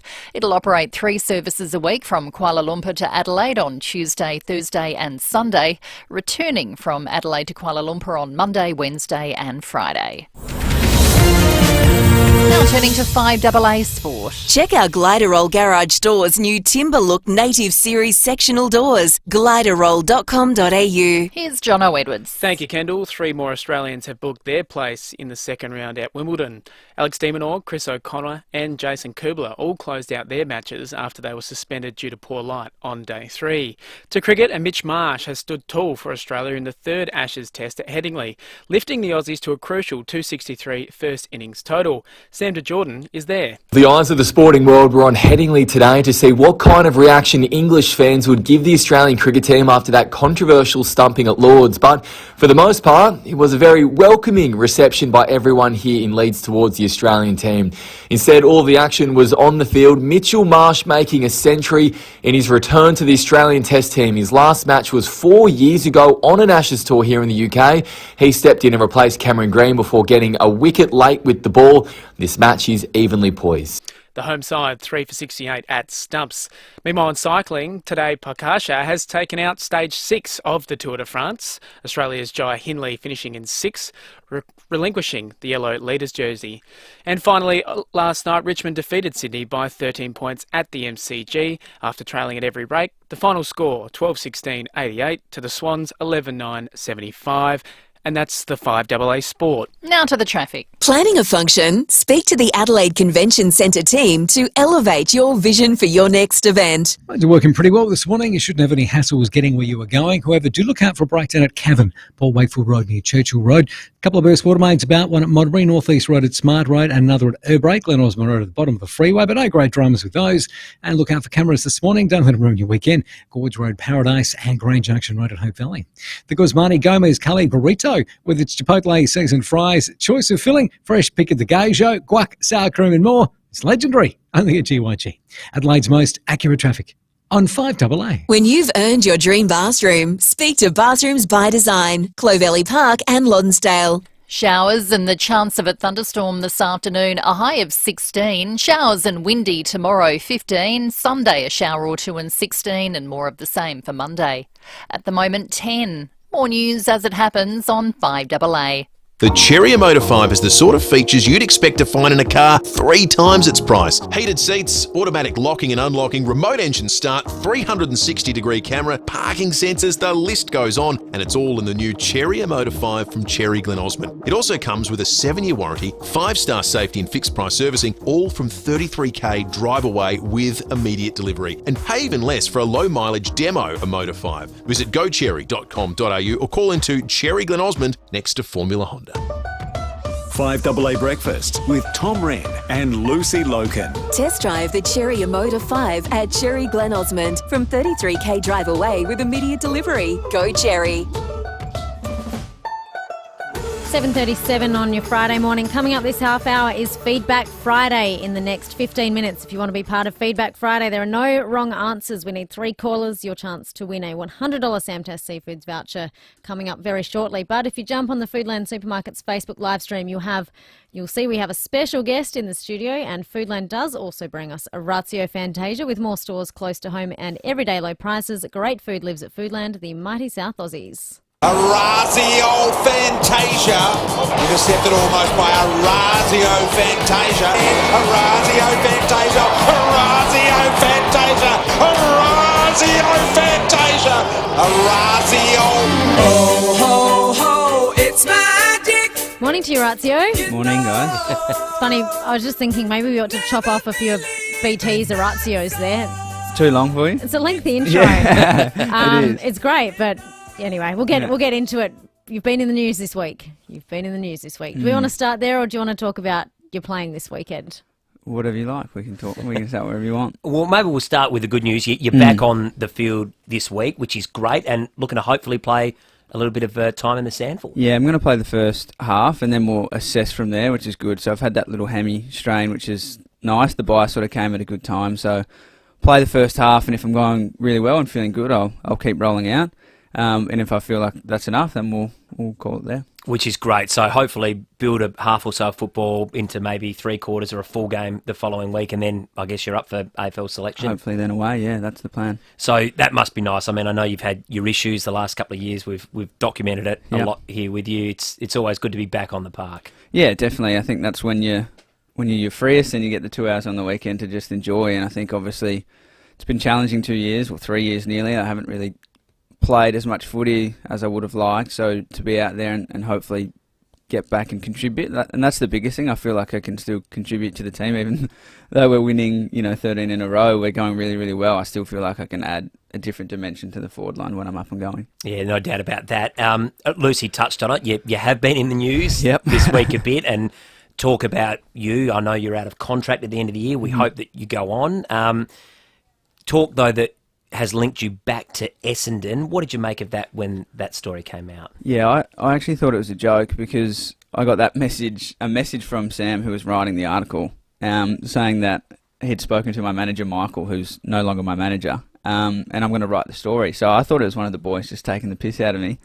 It wasn't. It's gone everywhere, so that was a bit of a laugh, but I mean, I know where I want to be, but I'm also a realist and know that I haven't played enough football at Port Adelaide for them to, be dishing me out a 4-year contract, which is where I want to play my footy. But, I'm just focusing on getting back and playing footy, and hopefully I can help from the back end of the year, and the contract will take care of itself. Because we love you here, we want you to be a part of the 5AA family, and you have been. So you would like to stay at Port Adelaide? Yeah, I want to be in Adelaide. That's the biggest thing. I think I moved back here for a reason. My family's here.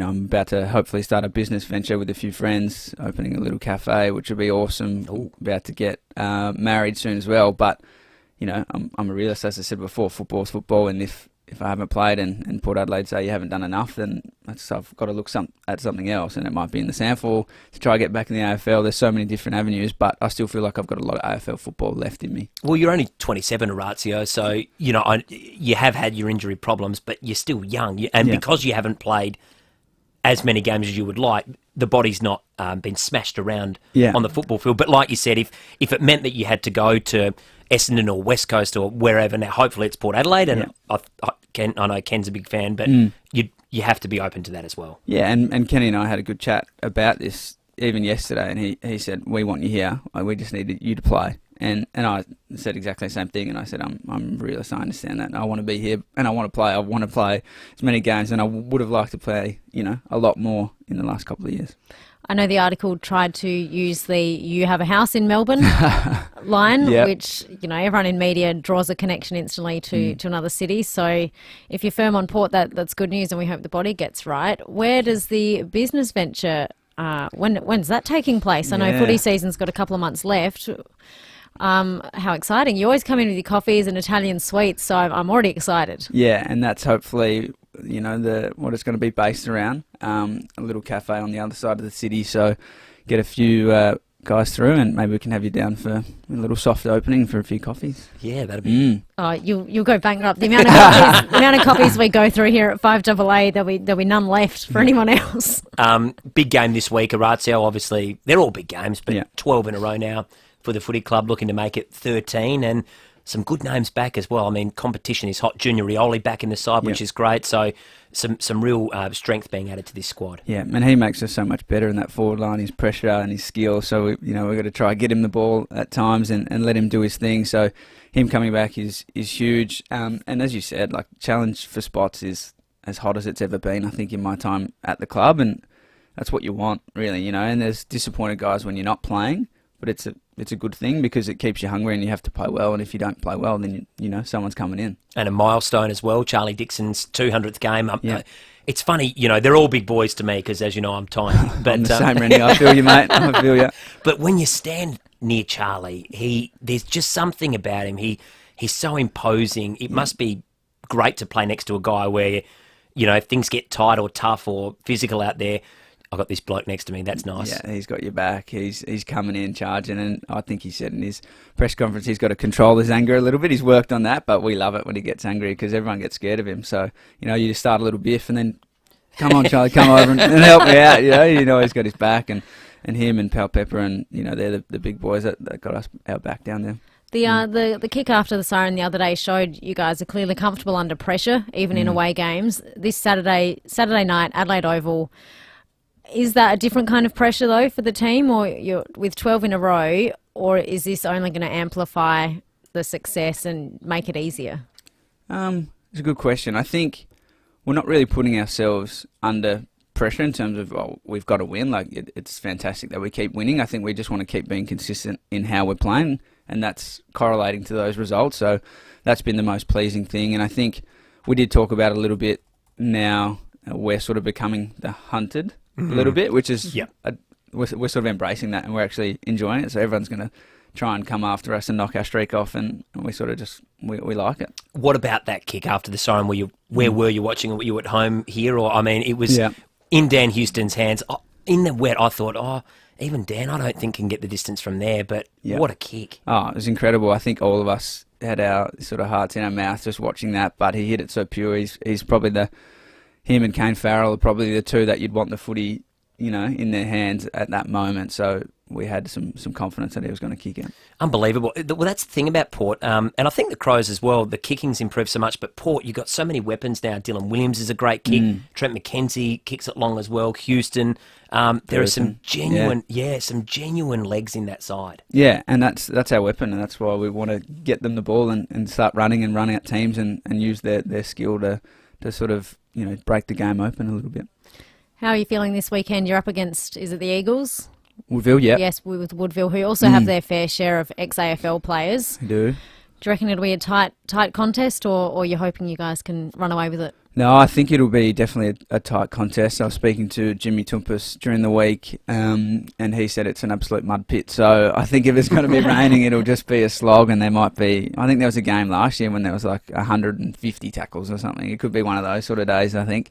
Just a slog surge sort of game. How do you go with then knowing that's a possibility with your body? Do you try and not run away from the tackle, obviously, but you've got to be mindful of it? No, that's okay. I think it slows everyone down, so it's good. I don't have to run as fast yet. Test out the hammy, so it's not too bad. I like getting in there. For a little fella, I'll still, put my head over it. It's good. And probably play more forward for the half that you do play this week, or a little bit on ball. How does that work?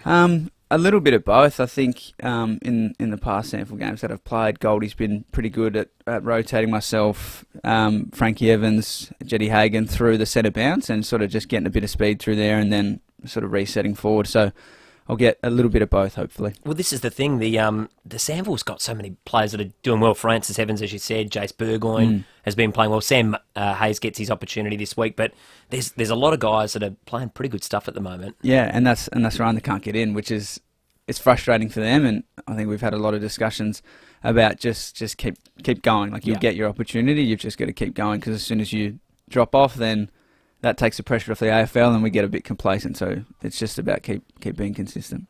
Razio, thank you. Good luck for this week. The wet weather, the mud, the tackles, everything that comes with it. We hope that you do well against the Eagles. Razio Fantasia there, thanks to Foodland Supermarkets. With more stores close to home and everyday low prices, great food lives at Foodland. They are the mighty South Aussies. Go and enjoy your Friday. Thank you, guys. Thanks, Raz. Good luck tomorrow. Let's check traffic for your run in this morning.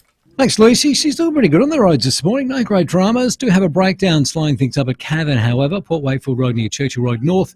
Burst water main at Modbury, North East Road at Smart Road. Erbrain, another burst water main there. Glen Osmond Road at the bottom of the freeway. But no great delays there, which is good news.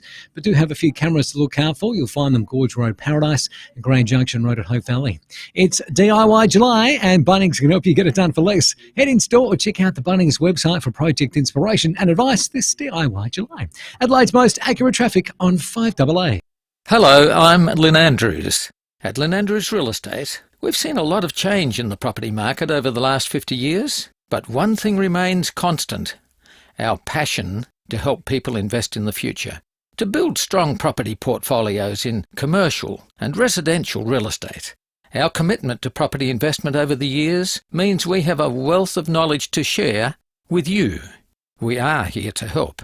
Visit lynandrews.com.au. What's winter looking like for solar owners? With the upcoming energy increases, many solar owners can expect huge power bills from using expensive electricity at night, like running heaters. But with adding a solar battery from NRG Solar, you don't need to stress. We'll help you cure that winter bill and we'll help you pay off that battery even sooner. We'll set you up with 13.5 kilowatt hours of storage, a 10-year warranty, blackout protection, and an awesome app for monitoring it on your phone. Don't wait. Visit nrgsolar.com.au today. Hi, I'm Will Chapman from Goldsboro Financial Services. If you've been let down by your investment fund or superannuation and its advisors, put your financial future in the hands of an advisor who wants you to get a better outcome. Our clients have been recommending Goldsboro for 25 years. You can rely on our team of trusted professionals to put your interests first. We take the time to get to know our clients and their families because we believe that great futures are built on strong, lasting relationships. Goldsboro, for all your tomorrows. Goldsboro Financial Services, AFSL number 225330.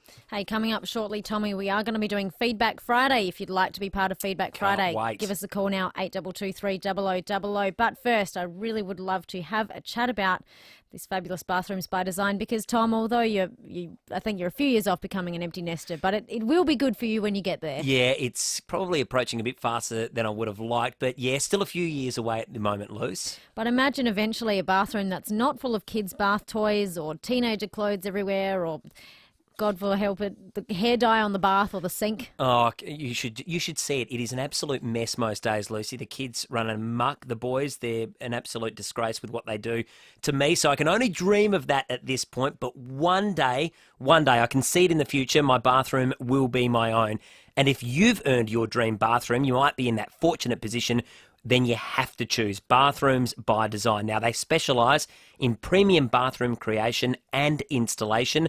All their tradies, including tilers, plumbers, electricians and carpenters, are overseen by one project manager. And all your selections are made under the one roof. So reward yourself every day with a luxury bathroom thanks to Bathrooms by Design. Be inspired. View their designs at bathroomsbydesign.com.au or visit them at Clovelly Park or Lonsdale.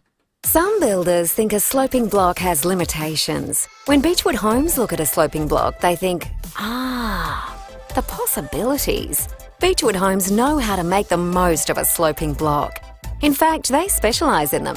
Beechwood will design a home that works with the land you have, taking full advantage of every square metre. So if you're looking at a sloping block, go for it. Beechwood has your back. Life's good. It's even better in a Beechwood home. Google Beechwood Adelaide. 5AA Breakfast is streaming live right now. To watch, simply head to 5AA on Facebook or YouTube.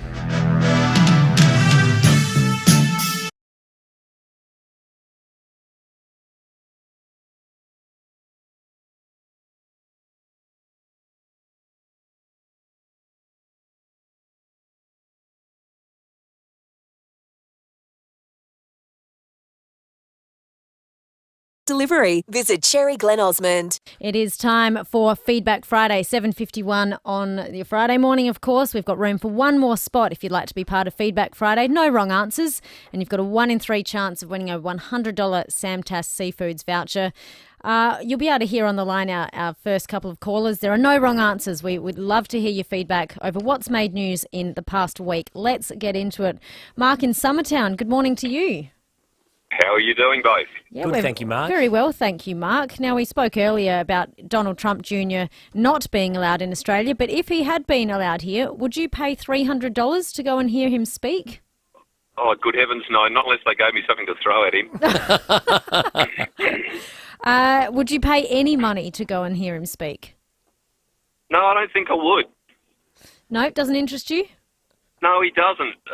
No, whether that's my biases playing into four there or not, I don't know. But no, I wouldn't pay any money. I think that politicians need to make a name for themselves, and that's serving the people, and that means don't pay for what they've got to say. Fair enough. Pay for what they've got to do. Hey, Mary, I like that. Mary Poppins started at the Festival Theatre this week. What was the last musical you watched? Oh, golly. Probably Grease. Oh, yeah, that's a classic, isn't it? That's a beauty. I think they're going to be doing another production soon too, Mark. Yeah, indeed. I mean, once they did all the reruns with Olivia passing, sadly, I felt compelled. Drew on the heartstrings a little bit and on the sentiments from history long ago, but it was a good show. Mark, do you have any sympathy for the AFL players that have had nude photos leaked, or do you think they're idiots for taking the pictures in the first place? Oh, I got to go with the latter. I do.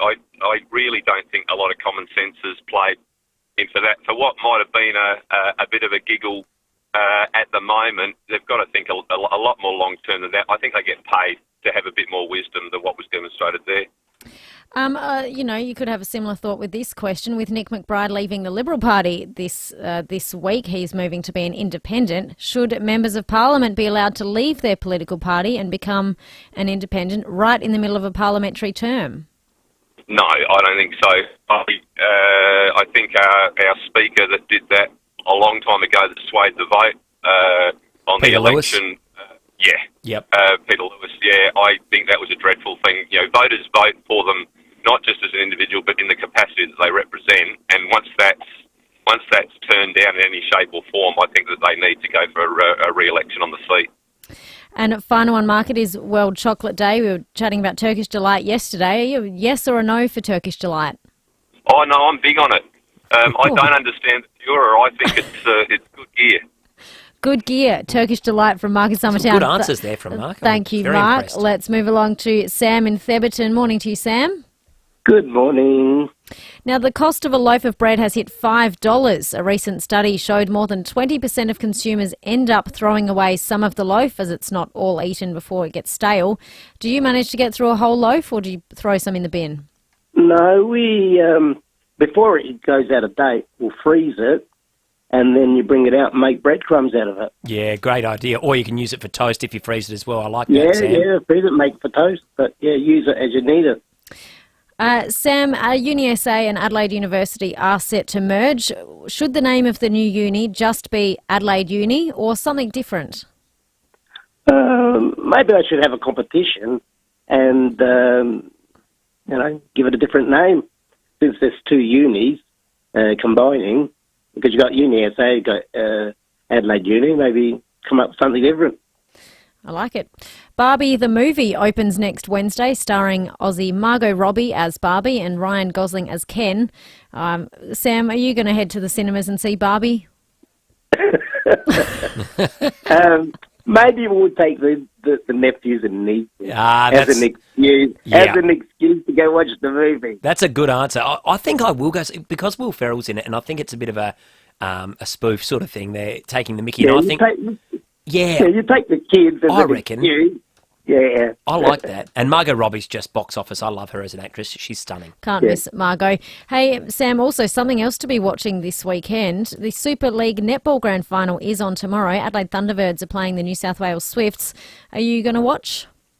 Oh yeah, I'll watch it, and I'll be cheering them on. Hopefully they can win, and next year they can win here in Adelaide, because aren't the finals going to be in Adelaide in South Australia next year? Spot on, Sam. They're going to be here, the grand final. So we'll be cheering them on. Back to back. Wonderful. Good news. Thank you, Sam. We'll be cheering on the Thunderbirds with you from afar. Let's move to Nathan in Greenwith. Morning, Nathan. Good morning, Lucy and Tom. Doing a great job in place of those other two has-beens. Thanks, Nathan. We're happily the For B, one more day. Happily the B team. Don't worry. Hey, Nathan, there's been a vermin outbreak in Adelaide at the moment. Have you got any mice in your home this winter? No, not that I'm aware of. Well, that's lucky. Greenwith is the place to be. Yeah, it's not too bad up there. No, I wasn't aware of that one, but yeah, that's horrible for people that are affected. Yeah. Will Goodings turned 40 on Wednesday. The has-been you aforementioned. He was born in 1983. We played a snippet of the number one song of 1983, which was Irene Cara's What a Feeling, which sparked a debate about best decade for music. Which decade was best in your eyes? I did hear that discussion. I do know 1983, my favourite band, Violent Femmes, that's when they first brought out their self-titled album was that year. I did think about that when you were discussing it, but I reckon the 90s. But I think you guys are right, where it's really affects you when you grow up and in your teens. You love that time of the music of the time. I was 15 in 1990 and just loved everything early 90s and Nirvana and all that kind of stuff. Yeah, good answer. Pearl Jam. Yeah. Sticks with you, doesn't it? Hey, we've been chatting about tennis this week. There's been a heap of sport, of course, but Nathan, would you ever like to visit Wimbledon to watch the tennis? Oh, I'd love to. Yeah, I was a big tennis fan growing up. I was a ball boy and a Lions person at Memorial Drive back in the day, so I never got to go to Wimbledon, unfortunately. That's awesome, yeah, it was Nathan. good fun. It was so much fun. Well, let's go to Wimbledon one year, you and I. Excuse me? Yeah, okay. Oh, and Lucy. We'll do the show there, Luce. How dare you leave me out of that conversation and that apparent holiday? I can be your Wimbledon correspondent. Yeah. Happily, Nathan. Hey, before 1987, I know you alluded you were growing up in that era, the school holidays were in May and September with 3 longer terms and a longer summer break instead of our current system. Do you think the old system was better than the new one? I loved it. And I've got teenage kids now, and those summer holidays seem to go really quick. It sometimes seems like it's only 6 weeks or something, but I do recall, growing up, it was 8 or 9 weeks sometimes. I enjoyed that. So I think the old way is better. I'm sure there's positives for the new one. Final one here for you, Nathan, this morning. A Newton man was arrested this week for allegedly impersonating or faking a mental health nurse at the RA. Have you ever pretended to have a job you weren't qualified for? I'm just driving into the driveway of one now. Let's hope your boss isn't listening, Nathan. No, I don't think I've never done that. That's a funny but scary story, that one. Yeah. About that mental health. Yeah. No Leonardo No, DiCaprio. I've impersonated, What's that? No Leonardo DiCaprio from Catch Me If You Can. No, exactly. That's a good movie too. No, I reckon Blakey could probably pull it off though. I think Blakey could definitely pull it off. Blake could pull off absolutely anything he liked. Thank you, Nathan, for being part of Feedback Friday.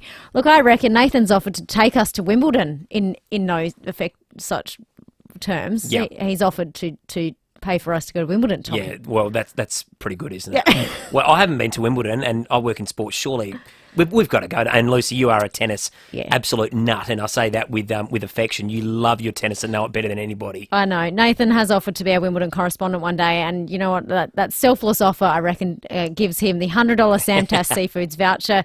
Nathan, for the best quality seafood at best prices, Samtas Seafoods open 7 days factory direct in Richmond Road. Coming up after 8 o'clock in the last hour of the show, Tom Duday from the Adelaide Crows. But after the news, we're celebrating NAIDOC Week with Professor Kelvin Kong. He became Australia's first Indigenous surgeon.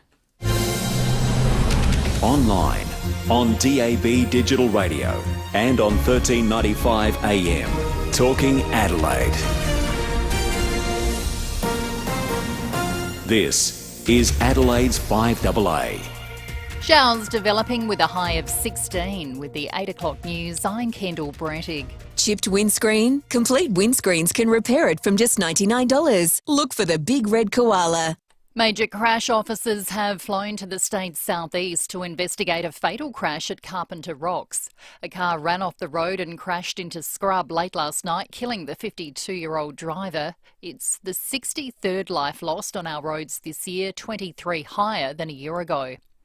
The Robodebt Royal Commission will hand down its findings today after being ruled a shameful chapter in Australia's history. More from Zach De Silva. Around 400,000 people were wrongly sent computer-generated debt notices over 4 years, forced to repay Centrelink money they didn't owe. In 2021, the former Morrison government reached a $1.8 billion settlement after the scheme was ruled unlawful by the federal court. The incoming Labor administration called a royal commission and its report will be handed to the government today. Over a 9-week hearing, the inquiry grilled former ministers, public servants and victims. Former Defence Minister Linda Reynolds is set to sue her former staffer Brittany Higgins for defamation over a social media post. Ms Higgins shared an Instagram story highlighting Senator Reynolds' comments about referring her personal injury claim to the National Anti-Corruption Commission. Ms Reynolds later issued a concerns notice over the post. NAB's removing links from text messages to customers to combat scams. The common hoax cons victims into filling in personal details on a link seemingly sent by their bank, which criminals exploit. Australians lose $28 million every year to these scams. NAB's Chris Sheehan says banks need to step up to protect their customers. We're in essentially an arms race with these criminal groups from all around the world. Every time we close a loophole off, they move their tactics and then we have to shift ours. And that's just the reality of this environment and why we need to work together as a nation, not just individual companies like NAB, to target the problem. The Shop Workers Union has commenced groundbreaking legal action against the Cheesecake Shop franchise and its owner, alleging 4 migrant workers were underpaid over $1 million in wages and entitlements. It claims the franchisee operating the Cheesecake Shop at Salisbury failed to pay them for all time worked, overtime and correct penalty rates, denied them paid leave entitlements and breached payslip and record-keeping requirements. In addition to back pay, the SDA is seeking penalties against the franchisor as well as the franchisee. There are major questions over the whereabouts of Wagner's mercenary boss after his exile from Russia in the wake of a failed coup. More from Lauren Tomasi. Belarusian President Alexander Lukashenko has made a stunning claim that despite being exiled by Vladimir Putin, the Wagner mercenary boss is back in Russia. It's been around 2 weeks now since the failed coup by Yevgeny Prigozhin, who led his mercenary fighters in a brief rebellion against Russian military leaders before backing down and agreeing to exile in Belarus. Now, the Belarusian president who brokered that deal says he isn't there, the Kremlin refusing to comment, and there's been no word from Prigozhin himself. And Twitter's threatening legal action against the parent company of Facebook, accusing Meta of hiring dozens of former Twitter employees to build a new app. More than 30 million people signed up to Threads on its first day of launching. Now turning to 5AA Sport. Gliderall Garage Doors, adding strength, safety and style to South Australian homes for over 40 years. Gliderall.com.au. Here's Jono Edwards. Thank you, Kendall. Our top story this morning, out-of-contract Port Adelaide forward Orazio Fantasia has quashed reports he's been linked to a shock return to his former club, Essendon. Telling 5AA Winter Breakfast, Port Adelaide is where he wants to be. Yeah, I actually thought it was a joke because I got that message, a message from Sam who was writing the article. He'd spoken to my manager, Michael, who's no longer my manager, and I'm going to write the story. So I thought it was one of the boys just taking the piss out of me. It wasn't. It's gone everywhere. So that was a bit of a laugh, but I mean, I know where I want to be, but I'm also a realist and know that I haven't played enough football at Port Adelaide for them to, be dishing me out a 4-year contract, which is where I want to play my footy. But yeah, I want to be in Adelaide. That's the biggest thing. I think I moved back here for a reason. My family's here. Sam Hayes, Lockie Jones and Junior Rioli will come into Port Adelaide's side to face the Suns this weekend. The Crows will meet Essendon at Marvel Stadium on Sunday. Well, to the cricket, and Australia was all out for 263 on day one of the third Ashes Test, with Mitch Marsh a shining light contributing 118 to the total. At stumps, England was 3 for 68, trailing Australia by 195 runs. Jack Graham booted 2 crucial final quarter goals to guide Richmond to a 13-point win over Sydney at the MCG to keep their season alive. And Andy Murray is 1 set away from upsetting 5th seed Stefanos Tsitsipas in the second round at Wimbledon. Their match has been suspended due to fading light, with Murray up 2-1. And that's the 5AA Sport. Now to the traffic. Planning a function? Speak to the Adelaide Convention Centre team to elevate your vision for your next event. Good morning. She is pretty smooth sailing for the run into work. No great hassles. That's always nice for a Friday. Do have a breakdown to look out for, however, at Cavan, Port Wakefield Road near Churchill Road North. First one made at Modbury, North East Road at Smart Road. Another one to at Urbray, Glen Osmond Road at the bottom of the freeway. No great delays there, though. We are getting busy. Port Road at Adams Street, and we do have a camera to look out for Lonsdale Road at Hallett Cove. Aussie-owned, the Lottery Office has a massive $642 million up for grabs in the USA Mega Lotto. Visit lotteryoffice.com.au now before it's gone. Adelaide's most accurate traffic on 5AA. When you've earned your dream bathroom, speak to Bathrooms by Design, Clovelly Park and Lonsdale. Showers developing with a chance of a thunderstorm this afternoon, a high of 16. Windy with showers tomorrow, 15. A shower or two on Sunday, 16, and the same for Monday. At the moment, 9. More news as it happens on 5AA. Amongst the euphoria and upheaval of the late 60s, the Beatles released a masterpiece, The White Album.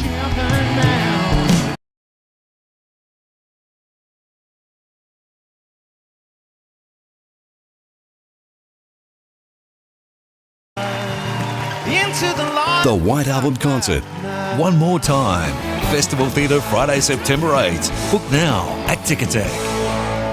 If you need to fix your pipes, call Precise. Call Precise. If your toilet's blowing up, call Precise. Call Precise. If your lights aren't turning on, or your hot water is gone, or a plumber or an electrician, call Precise. Precise. Precise Plumbing and Electrical. Call 1300 700 200. That's 1300 700 200. Precise Plumbing and Electrical. On time, on budget, on the job. Or a plumber or an electrician, call Precise. Call Precise. G'day, it's Rory Sloane. The Kluger 7-seat SUV with a brand new sophisticated design and powerful on-road stance. Your choice of an economical and powerful all-wheel drive hybrid engine or improved 2-litre 4-cylinder turbo engine, plus Toyota's latest safety technology designed to support safe driving. This 7-seater has flexible cargo space thanks to the folding second and third rows. Take a test drive of the new Kluger today at Jarvis Toyota, South Road, Clovelly Park. Proudly celebrating 21 years of great deals. 5AA Breakfast is streaming live right now. To watch, simply head to 5AA on Facebook or YouTube. 5AA Breakfast.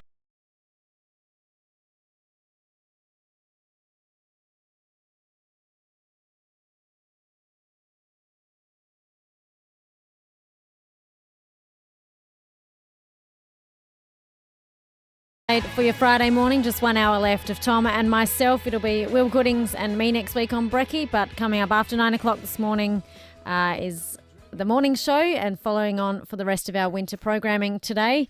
Going for a top of 15 today, currently 8.9 in the city, expecting up to 7 mils of rain. Coming up this half hour, Tom Duday from the Adelaide Crows live in the studio, but I'm very excited to be celebrating this week here at 5AA at Nova Entertainment and right across Australia. NAIDOC Week is being celebrated, and to help us celebrate on the show this morning, we welcome Professor Kelvin Kong, the NAIDOC Person of the Year for 2023. Good morning, Professor. Good morning, guys. Thanks so much for the invitation to join you. Oh, well, we're really thrilled to be talking to you. You are an ear, nose and throat surgeon. You are Australia's first Indigenous surgeon, and now you've been named as Person of the Year for NAIDOC Week 2023. I mean, you have a huge list of accolades. I could go on. Congratulations. Thank you very much. A bit blown away, and I do say this, it's truly a result of the community, and all these kind of things that you get accolades for is really a reflection of how powerful, particularly my Warramai community is in making sure that we achieve and do well. Tell us about your upbringing, Professor. I think you grew up in New South Wales in the mid-north coast. What inspired you to take the path you have and to become a surgeon? It's not an easy path. It's certainly warm country, and listen to your weather report, though. I'm glad I'm over in New South Wales at the moment. Big up to you guys with jumpers on. But yeah, my mum was a nurse. She was one of our early Aboriginal nurses, and coming home and certainly being around the place, my sisters and I would hang around her to try and help out with band-aids, with suture removals, with cast removals, all these kind of weird and wonderful things. And it wasn't until you get to high school that you start thinking and having this mature reflection about, hang on, why don't they just go up to the hospital? Why don't they just go to the GP? Why are they annoying us? And as a kid, it was really fun because everyone was around our house. There was a buzz of activity, and so that's why we really wanted to get in and help. But when you start realising that kind of disparity and that poor access to health, it really inspired a drive for us. And I'll certainly tell you guys, not so much in confidence being on radio, but I followed my sister's footsteps. You know, they're just incredible and remarkable. And so they did medicine first, and I just followed in their footsteps. So to have two amazing girls tutor you one-on-one all the time was pretty special for me. So I was very lucky. And then surgery kind of fell in my lap on that point of view. I certainly wanted to do something hands-on. I really enjoy the surgical aspect. There are not many jobs you get where you get to go to work, jump in pajamas, listen to music and help people. That's pretty cool. So have fun every day. Yeah, you clearly are really passionate about it. Where most, though, is your passion in the medical field? As an ENT, you'll see people from all walks of life. Where does your main passion sit? I think my passion sits in seeing kids develop well, and obviously hearing such a big part of that. You know, the ear is just this most amazing device that changes everything in your world. And of course, from a health perspective and an education perspective, we talk about employment and also getting a job and education and things. But the reality is just this amazing thing called life where you can partake in songs and dance and even listen to some of the jingles and the ads there. You know, that is actually designed to stimulate your brain, to encourage you to get your wallets out or call or spend or enjoy. That's how powerful hearing is. It's just such a remarkable device that we have here. And so to be able to operate and be involved in that kind of area is pretty cool to be that. So when you see a kid who's never heard before in their life, and you do a cochlear implantation or you do grommets or you do some kind of intervention, they come back to you and they're smiling and they're dancing and their parents are really happy because suddenly they've got this well-behaved kid instead of this naughty kid. It just brings so much joy. But the reality of that means that this little Australian kid is going to be able to do whatever they want to do and dream big without having hearing as an impairment. It's such a powerful message and inspirational story that you tell, and I know you work very closely in the disproportionate rates of ear disease for First Nations children. Tell us, I mean, there is still a lot of disadvantages with the Indigenous community with access to healthcare, as you touched on, Professor. It's heartbreaking to see that, you know, we live in this most amazing, beautiful country. And, you know, when we were in Adelaide just recently for our big surgical conference and we talked about disparities in healthcare and that every kid in Australia should be born with that equity of access to healthcare. Because we have these amazing structures, we have these incredible hospitals, these really, really cool operations, yet we still see this disparity. There must be something simpler that fixes in that kind of aspect. And obviously geography has a big role in that, where we're trying to get better access to some of the smaller communities like up in the APY lands. But certainly for us in the main bulk of things, even in our urban population, we still see this either fear of getting in touch with health or hard to get in contact with health or not sure how to go about it. Or, you know what, a lot of times we're also busy, particularly the current economy, that there's so many other things in our mind that a cute kid running around with a little speech problem is not such a huge issue. When in actual fact, if you actually listen closely, you realise that they're not hearing and not partaking in this thing. And again, I go back to the wonderful stories you see the kids coming in, bouncing in when they're laughing and smiling and dancing. You know, that makes you realise how much I'm actually missing out on.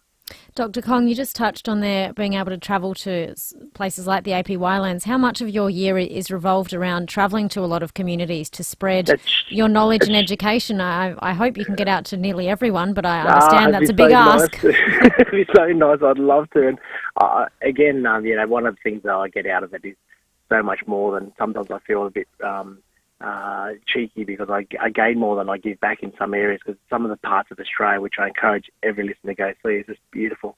We live in the most beautiful country. But as part of it, of course, is that remote access that we get there. So a lot of the work that we're doing currently is doing the research to try and find out why we have this disparity, how we can correct policies and ensure that our taxes and our government spending is pointed in the right direction. If we can actually do that to get better value for our healthcare, then that's really important. But again, I come back to that simple thing of, in this first world nation, we shouldn't be having this kind of disparity. And I'd really love to see big changes in that area to make sure we change that. And Professor, just on NIDOC Week, how important do you think it is, I guess, to shine a torch on a really important issue and some of the wider issues of the community here in Australia? Oh, really, really important. And NIDOC Week is so special for me and my family. And I think one of the things I always talk about when I'm talking, is particularly my medical fraternity, is that, the Aboriginal culture is a beautiful culture that we want to share. This is all of Australia's. We all own the Aboriginal culture and aspects of that.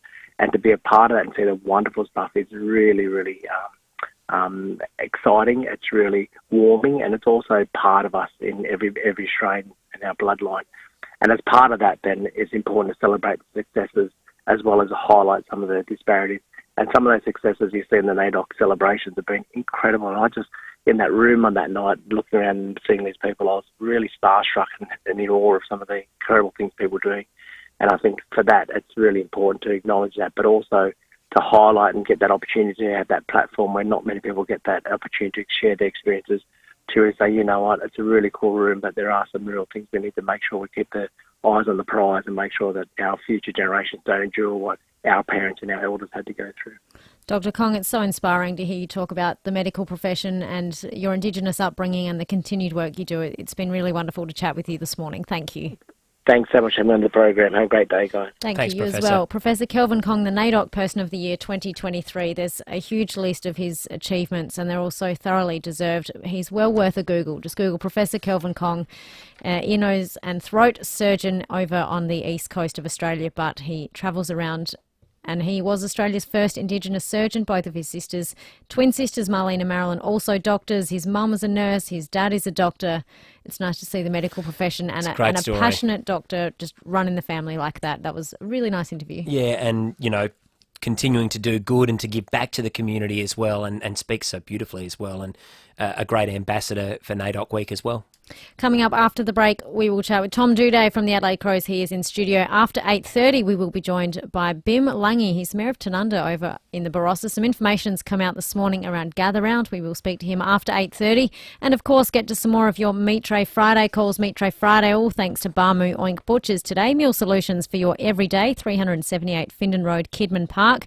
We're asking you for your best dance song, whatever song that you just have to dance to whenever you hear it, because Nutbush City Limits, a bunch of Aussies, I say a bunch, 6,000 of them broke the world record, 6,000 people dancing to Nutbush, and that is the one song that I will always get up and dance to. So we want to hear what your favourite dance songs are this morning, but let's check traffic for your drive-in this morning.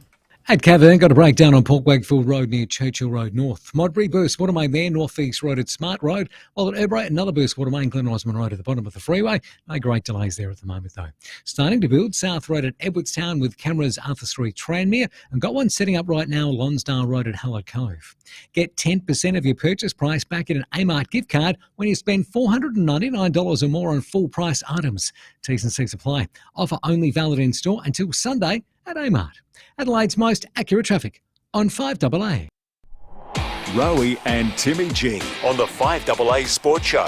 You know what Brodie Smith said to us? They don't talk to us anymore. There's no communication at all. That was alarming for me. Now the players... Nothing. Brodie said they're not allowed to say anything. Anything. So there's no communication. I don't think that's not good for the game. I don't think so. Rowie and Timmy G.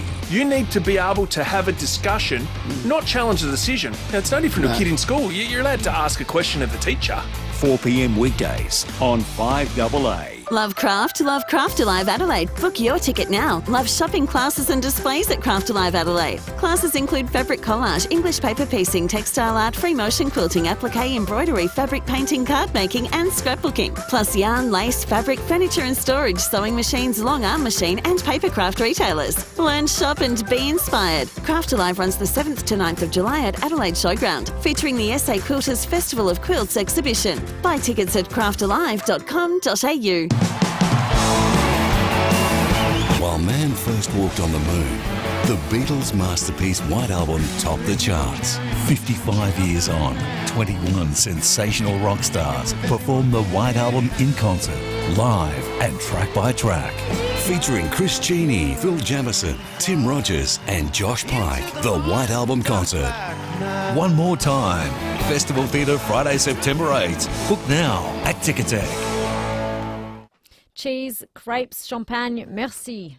Oh, not as... Oh. No, sorry. Merci beaucoup. Je t'aime le français. There we go. That's what I was hoping for. Good work, Luce. You're doing that because it's Bastille Day and it's back at the market so you can celebrate France's national holiday over 2 exciting days next Friday the 14th and Saturday the 15th of July. There is plenty lined up over the weekend, so grab tickets for the French walking tour or the paint and sip class, or you can enjoy free kids activities and cooking demonstrations. Not to mention, of course, the French wine bar, crepes and more with live music to set that timeless French bistro atmosphere. So stock up on all your favourite French goodies next weekend with Bastille Day at the Adelaide Central Market. Think baguettes, croissants, small goods and the best bit, le fromage, the cheese. Support local and get a taste of France. See the full program and book at AdelaideCentralMarket.com. I'm here at Cherry Glen Osmond. It's home to the car that everyone is talking about, the Cherry Emotor 5. What a spectacular vehicle. It's light years ahead of everything in its class and starting from 33,000 drive away. It's got everything you dream of in a car. The tech is mind-blowing and it comes with a 5-star NCAP safety rating, 7-year factory warranty and fixed price servicing. If you're looking for a new car, you've got to go Cherry. Book a test drive at gocherry.com.au. Rosanna Mangiarelli here from 7 News. Join me and Will Goodings for Adelaide's leading news hour, 7 News, tonight at 6 o'clock.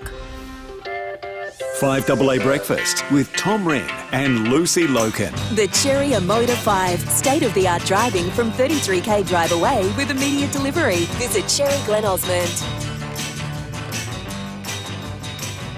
8:22 this Friday morning, all thanks to Leader Computers, Australia's largest Australian-owned PC manufacturer based right here in Adelaide. We welcome Tom Duday. I'm the dude, so that's what you call me, you know?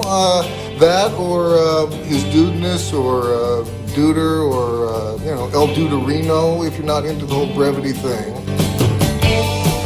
Good morning to you, Tom. You are walking fine by the looks. How's the old knee? Good morning. The knee's going well. It's good to be here with the A crew, by the way. It's significant upgrades on both parts.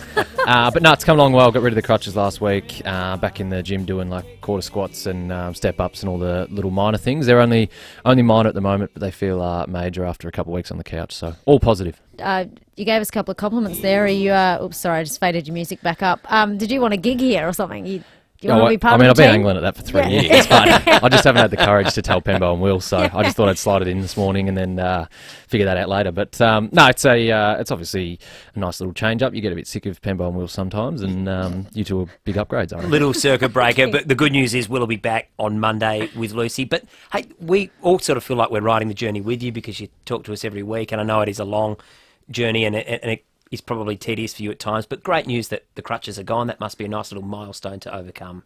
Yeah, I remember last time, when 2019 with the left knee, it was basically like you celebrate the little wins, and the first one is sort of getting extension and flexion back, and then it is getting rid of the crutches, and then it's doing light weights, and then it's getting to running mech stuff, and then actually running, and you just got to make sure that those little things are celebrated, because otherwise it becomes a long 11 to 12 months, and you've sort of got that end goal, and you're working towards that, but if you don't put the little things along the way in place, then it becomes a weekly grind rather than a weekly celebration. So yeah, we've sort of had a big sort of not cheer about it, but a sort of nice little call to mum and dad and talk Yeah. to my partner about it because she's away at the moment as well, and they're all stoked for me, and gives you a little bit of a pep up, which you need when you're in rehab for that long. We met your mum, Shez, last week. She came in to help you while you're on iconic, crutches. Iconic performance from Shez. She was great. We'd have her back any time. But you did mention that once you can walk on your own, she'd be heading back to Geelong. So she's departed Adelaide. Yeah, that was fulfilled straight away. She was a bit gutted as soon as I walked out of the surgeon's quarters with no crutches. She realised her time had come to an end, and Sunday she said goodbye, and she asked all the regular questions. You need any more food? Do you want me to do the sheets before you go? Can you still pick up Lenny's poo? Like all these sort of things. And I'm like, Mum, I love you, and you've been great for the week. I appreciate it, but yeah, your time has come, and you can head home, and I'll take the house back to myself. Thank you. Yeah, she's done what good mums do, and has. She was great. Yeah, done 3 votes for Shez over the week. Great work, Shez. Hey, big game for the boys this week. I mean, in the 8 at the moment, it's so tight between probably 4th to 12th at the moment, and Essendon this week, one of those sides in that mix along with the Crows. It's a massive game. Yeah, huge. It was actually funny last week when Houston kicked that goal after the siren. Originally, you're like, damn, Port win, and then you check it and you're like, hang on, that actually helps us. So that's probably a good result in the end. But yeah, they're going to be hungry after that loss. That sort of stuff hurts. We know what it's like coming up against Collingwood and stuff this year, where you have those late losses and you just think, like, if only we could redeem ourselves, and that next week you play with that little bit of extra motivation. But they're a quality team. They're the best team in the comp from scoring from their back line. So when they get the ball in their back half, it's pretty much game on, and we're going to have to defend really well, especially over there on that deck. It's going to be tough, but I think we're built for it. And the way we've trained this week, yesterday was in the wet, soggy conditions, but we trained really well, and we've set ourselves up for a good opportunity. Gee, you've been stiff this season, defenders, yourself included. Like, you get one back and seem to lose one the following week, like Butts again, concussion. You must have all, run past a few black cats or walked under some ladders. Yeah, it was actually quite funny. I think the first one was Nick Murray, concussed, and then the next week was Hingy, and then the week after was me, and it actually was quite funny. We were talking about it in the gym after Hingy's, like, who's going to be next, and we obviously were having a laugh, but ended up being me, and then it was like got to a point where let's stop joking about this, because it's actually gone too far. So obviously the main thing, just we want to get everyone back healthy. Yeah, me, I'm not coming back, but the rest of them. But yeah, Butsy's he's recovered really well, actually. So it's been one of those ones. My concussion lingered for probably 4 or 5 days, and his was pretty much good after a 24-hour period. So we have been unlucky, but fortunately for the most of us, it's just been minor 1-week concussion. And that forward line, my goodness, just watching your games, you are so exciting to watch. Second best attack in the league at the moment. When you get the ball in there, you're the most efficient side in the competition. Yep. Yeah, and they've been unbelievable just in terms of, I think their set shot conversions improved as the season's gone on. I think we had a few issues with that early on, but then our ability to keep the ball in our forward line, it's not just the offensive stuff. A lot of it's the defensive work, and obviously Ranks, Rash, Murph get at them, and they're the sort of little forwards that do that pressure work. But Tex and Fogg just have that filthy. They just have that mindset of, let's just keep this ball in. It allows the mids to get set, allows the backs to get up the ground and keep the ball in the forward half. And it's one of those things that probably doesn't get noticed or talked about as much in the media, the defensive work of the forwards, but it's crucial, because once we get the ball in the forward line, if we can keep it in there and get repeat stoppages, we pretty much score every time. So they've been great. They're obviously super talents, but it's that mindset and that ability to defend that actually leads them to kicking more goals. Any movies or shows that we have seen during the week? You've had some time. I have watched some movies. I'm trying to think of what I've watched, to be honest. I watched Once Upon a Time in the West, which is Sergio Leone classic, a Western, and I had the highest of expectations for that and didn't quite deliver. I was pretty disappointed on that. And then what else have I watched? A couple of Guy Ritchie movies that weren't quite as great. He's my favourite with like Snatch and Lock, Stock and Gentleman, great, but King Arthur and some of his early stuff, Aladdin and it's just not great. Just stick to what you know, guy, sort of thing. Like I don't try and do too much on the radio. Like I let Pembo go off on his tangents, and we'll bring it back. Like we know our lanes. But no, unfortunately, we're giving you the airtime today. I know. Unfortunately, I've been quite I've sort of, now that I'm back at the club, like I'm gymming a bit more. I'm sort of a bit more tired to get home. I'm planning for Europe in the off season. I'm doing not as much free time. I actually haven't locked into movies as much, and it's been quite disappointing. I've sort of I sort of wish I had my 2 weeks back where I was just sitting on the couch and people were waiting on me hand and foot, and I could watch movies all day. But no, I've done my movie watching now. I need to get back into reality, which is good. I'm impressed you did watch the Port game. I know you famously don't tune into a lot of footy if you're not playing. Yeah, that's because Mum and Dad were over and it was on. Oh, okay. And they were in the other room and they're like, Tom, there's 5 minutes left. You've got to come watch it. And I was going to say, right. were you watching it I love that. for the old tactical advantage against Essendon? I mean, there was a lot talked after the Port game with Essendon now playing the other Adelaide team. I was impressed you watched, well, at least 5 minutes. Yeah, that was huge for me. Huge step. Especially when I'm not playing. That's even more so that I was watching footy. But no, we leave that up to the coaches, the old tactical advantage. But it is pretty clear what Essendon do. For the footy heads out there, like I said before, when they get the ball in the back half, that's when they score. They're the best in the comp at transitioning it from their D50 to scoring in their forward 50. So if we can neutralise that, I think we win the game, especially on that deck. And yeah, that'll give something for Crows fans to watch on the weekend. Are you going to watch? Yeah, of course. I can watch our games, although it actually is the worst part of my week. As good as it is seeing us win and play, like not being able to help in any way and not being out there, it's by far the worst part of rehab. So I'll be watching. I'll be hoping that we win, and then turning the TV off and moving on for my weekend. Tom, thank you for coming in crutchless today. I've got to be careful what I say there. Crutchless. Yeah, it was interesting. Interesting that you even went there, to be honest. I know. Still getting used to this on-air business. Anyway, thank you very much for coming in, Tom. Tom Duday, thanks to Leader Computers, Australia's largest owned PC manufacturer based right here in Adelaide. We will see you next week back with Will. Can't wait. You've been great, Rennie. Yeah, great. Yeah, I know. 3 votes for you. Little replacement. Put the red vest back on next week. 5AA News up next.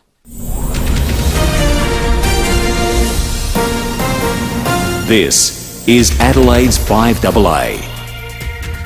Showers and 16 with the 8:30 news. I'm Kendall Brattig. Complete windscreen supply and fit, front, rear and door glass. Proudly South Australian since 1976. There's been a fatal crash in the state's southeast. Senior Constable Rebecca Stokes says it happened at Carpenter Rocks late last night. Emergency services were called to the intersection of Pelican Point Road and Carpenter Rocks Road after a car had been travelling north on that road, left the road and crashed into scrub. And sadly, the driver, a 52-year-old local man, died at the scene. Our major crash officers flew down to the scene early this morning to investigate the circumstances surrounding this crash. The man's death is the 63rd life lost on our roads this year compared to 40 at the same time last year. Police are investigating a house fire at Salisbury overnight. It broke out in a front bedroom on Gilbert Court. There was no one inside, but a dog was found with injuries in the backyard and taken to a vet for treatment. Some of the people involved in the Robodebt fiasco may be referred to the National Anti-Corruption Commission. The Royal Commission into the unlawful scheme will deliver its report today, which will be made public by the Albanese government. 400,000 people were wrongly sent computer-generated debt notices over 4 years. A settlement was eventually reached in 2021. Universities are being told to rewrite their education courses as the government works to improve teaching standards. More from Emily Minnie. Education ministers will develop new guidelines to ensure teaching graduates are prepared to enter the sector amid falling standards. Under the changes, universities will have until 2025 to rework their education courses to include more hands-on work. Each university will have to publicly reveal the proportion of graduates who rank in the top 20% of academic achievement, and a new watchdog will be set up to ensure tertiary institutions comply with the modified practices. A survey shows 1 in 3 graduates say their degrees were too theoretical, with a heavy focus on teaching philosophies. There are a renewed push for people diagnosed with ADHD to receive NDIS support. Data suggests the disorder affects 280,000 children and 530,000 adults, but fewer than 5,000 are on the scheme. The government's trying to cut the scheme's growth to avoid pressure on the budget. It might only be July, but the hunt's on for Santas to spread some Christmas cheer this December. Talent agency Seen to Believe is launching its annual recruitment drive to find hundreds of Santas to work at shopping centres and other community events. Vivian Diaz is encouraging people to apply. We are really looking for people that love children, love Christmas, and just want to make other people happy. And a heart really full of Christmas spirit. We can train them, we can suit them, and they will be ready to be Santa. Now Now turning to 5AA Sport. Check out Gliderroll Garage Doors' new Timber Look Native Series sectional doors. Gliderroll.com.au. Here's Jono Edwards. Thank you, Kendall. Out of contract Port Adelaide forward Orazio Fantasia has quashed reports he's planning to return to Essendon. I mean, I know where I want to be, but I'm also a realist and know that I haven't played enough football at Port Adelaide for them to, be dishing me out a 4-year contract, which is where I want to play my footy. But yeah, I want to be in Adelaide. That's the biggest thing. I think I moved back here for a reason. My family's here. Port play the Suns at home on Saturday, chasing a 13th straight win as Charlie Dixon marks his 200th AFL game and Jeremy Finlayson reaches his 100th. The Crows meet Essendon at Marvel Stadium on Sunday. Injured Crow Tom Duda has told 5AA the boys are up for the fight. They're a quality team. They're the best team in the comp from scoring from their back line. So when they get the ball in their back half, it's pretty much game on, and we're going to have to defend really well, especially over there on that deck. It's going to be tough. Paddy Parnell, Harry Schomburg, James Borlase, Elliot Himmelberg and Lockie Scholl will return for the clash. Finally to cricket, and Mitch Marsh has made 118 to help Australia to a total of 263 runs on day one of the third Ashes Test. At stumps, England was 3 for 68, trailing Aussies by 195. And that's the 5AA Sport. Now to the traffic. Planning a function? Speak to the Adelaide Convention Centre team to elevate your vision for your next event. Roads working well for a Friday, always nice. A couple of best watermains you might want to keep in mind. You'll find one at Modbury, North East Road at Smart Road. Also another one at Urbray, Glen Osmond Road at the bottom of the freeway. But no great dramas or delays with those, which is nice. We are getting busy. South Road at Edwardstown, and we do have cameras out and about. Grand Junction Road, Hope Valley. I've got one right now, which is active, Lonsdale Road at Hallett Cove. It's Friday Pie Day at OTR. So when it's cold outside, warm up on the inside with a $3 travel pie or sausage roll. OTR.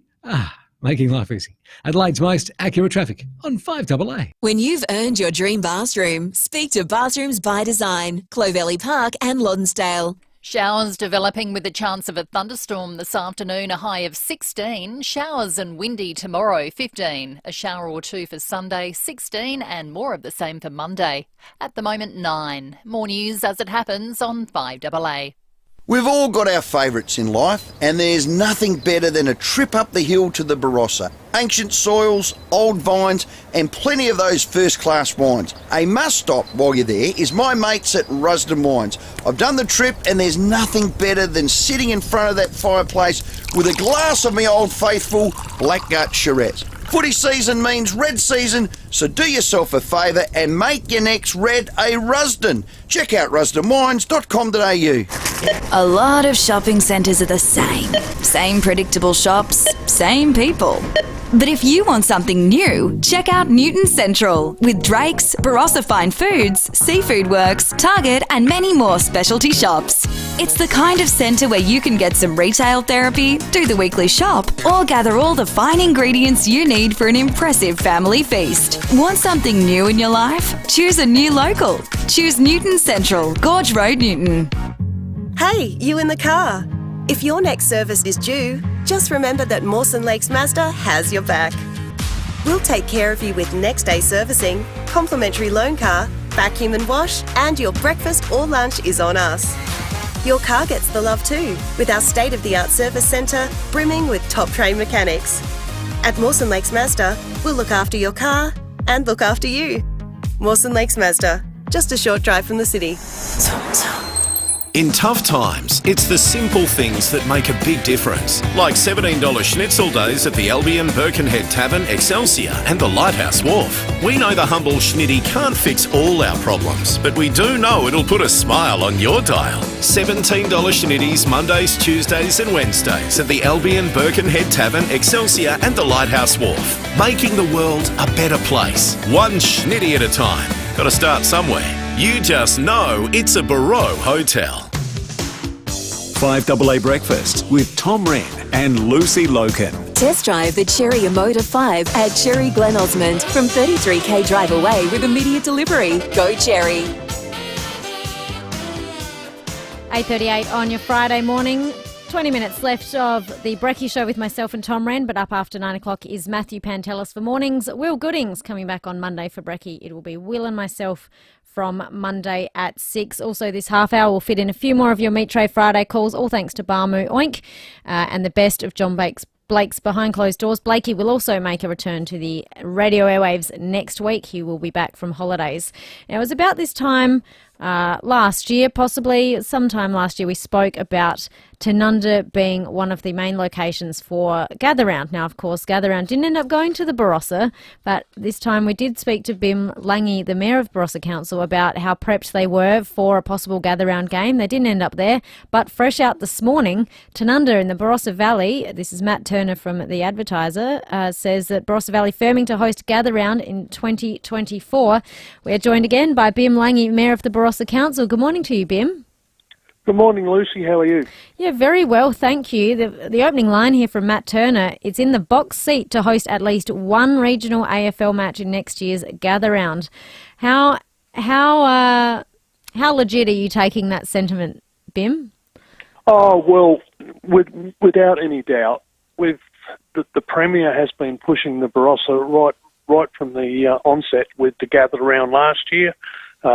We weren't quite ready with some of our ovals and some of our generational build that we've been upgrading all of our facilities. And, of course, there was new work at Newry that was being undertaken with new club rooms. And, of course, Tanunda had all their change rooms and club rooms demolished when we was talking last year. So that's anticipated to be finished shortly, the new change rooms and club rooms, and of course we've got programmed already is resurfacing of the oval. So the facility will be ready. We're just awaiting on the announcement from the AFL, which is super exciting. And I understand it's been a multi-million-dollar redevelopment as well for those club rooms and change rooms that you're talking about, Bim. Yeah, absolutely, Tom. And look, it's important sport, and especially with the growth within the female version of sport within our area, along with the junior grades. All of our oval facilities were under an enormous amount of pressure. That's why second ovals have been included with all of our rebuilds. We've just purchased additional land at Linddock, and that's our next facility that we want to work on. So very important that people are out and having healthy lifestyle and being engaged in club sport, but more importantly, the opportunities to attract, significant interstate and events such as we're talking about today, which will be a real boom for the Barossa. Well, and once again, the Premier's really on our case. Which is fantastic. It's nice to have that ally in your corner. But you're right, I think they've coincided Gather Round next year with the school holidays in Victoria and New South Wales so that they can get those interstate visitors hopefully coming to places like the Barossa to enjoy a few local wineries and then go to a game of football. We saw the success of Mount Barker this year with the Gather Round. If we were to have a game in the Barossa, what kind of capacity are you hoping you would get at an oval like Tanunda, Bim? Oh, look, there's opportunities. There's been a significant amount of work that we've had to undertake, and with the oval facility itself, the club rooms itself has really good capacity. There's areas all the way around the oval that, unfortunately, some of the beautiful trees had to go with some of the build. So there is ability to put good crowds in there. 6 to 7, I don't think is unreasonable. Yep. We've got opportunities for parking. It can be off-site parking. It won't be in the oval itself, but we've got plenty of opportunities in the close proximity to the oval in walking distance. And hey, if we've got to have a shuttle bus moving people in and out, all those things can be arranged. So we'll always put our best foot forward, as we have in the past with other events like the Tour Down Under, and of course we've got the South Australian Country Football Championships up here this weekend. So all of those things are vintage festivals. We're involved in this space on a regular basis. And Bim, I understand too, Bim, you've had some AFL people out there as well to inspect the oval, so it's already a fair way down the path. Oh, yeah, most definitely. And I met a few weeks back with the Premier so that we understood what each other was able to achieve with ensuring that we got this over the line. And as you rightly said, Tom, the AFL have been out there. looked at what's required, and I'm certain that we can come up with a really great product that will do the state and the Barossa proud. Bim, thank you. Just finally, do you know when you'll actually get confirmation? Is it expected this year or it'll be early next year? Confirmation on the event? Confirmation that Barossa will get at least one game. I'm anticipating that we get some notification early next week. We have a tender ready to go with the resurfacing the oval, and if there's any additional work required, we would include that in the tender. So the sooner we get that notification, we'll press the button. Excellent, Bim. Thank you. Bim Lange there, Mayor of the Barossa Council, no doubt set to hear that Barossa will at least get one game. They're looking at possibly two, one on the Saturday, one on the Sunday. And he said as early as next week could be a notification that they will go ahead. Bim Lange there with Gather Round 2024. Adelaide and surrounds, I should say, of course, is hosting Gather Round until at least 2026. Which is good news, Lucy, because I think people then can get enough time to be able to book appropriate accommodation, work out their flights if they're coming from interstate. So as much notice as is possible. We saw how successful it was at Mount Barker.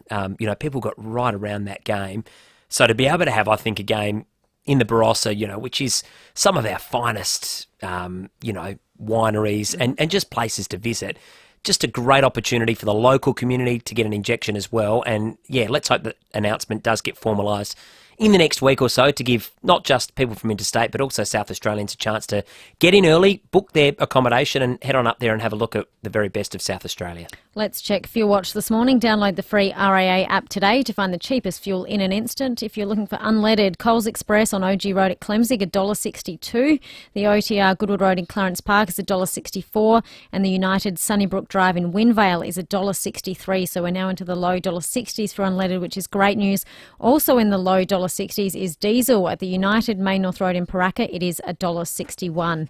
Hey, in great news, coming up this afternoon is the afternoon show with Angie McBride. Jade Robberin is on holidays, but just after 3 p.m, Chris Jarma is joining Angie for the FIVEAA Food and Wine Show, all thanks to Smeg and Powell's. Building or renovating your first choice should be visiting the Smeg showroom at Debney Distributors, and you can taste the difference with Smeg and Powell's. Coming up shortly, we will squeeze in some more of your Meat Tray Friday calls, all thanks to Barmu and Oink, but first, let's get to traffic. Thanks, Lucy. At Marlene, reports of a smash on Railway Terrace at James Colton Drive. Best one about at Modbury this morning, North East Road at Smart Road, also at Urbray, Glen Osmond Road at the bottom of the freeway, but no great delays right now, which is good. Quite busy Port Road at Adams Street, and we do have cameras McGill Road at McGill, and Main South Road at Moffat Vale. Save 22% off the package price at Harvey Norman when you purchase the same branded TV and soundbar in one transaction. Hurry, limited time at Harvey Norman.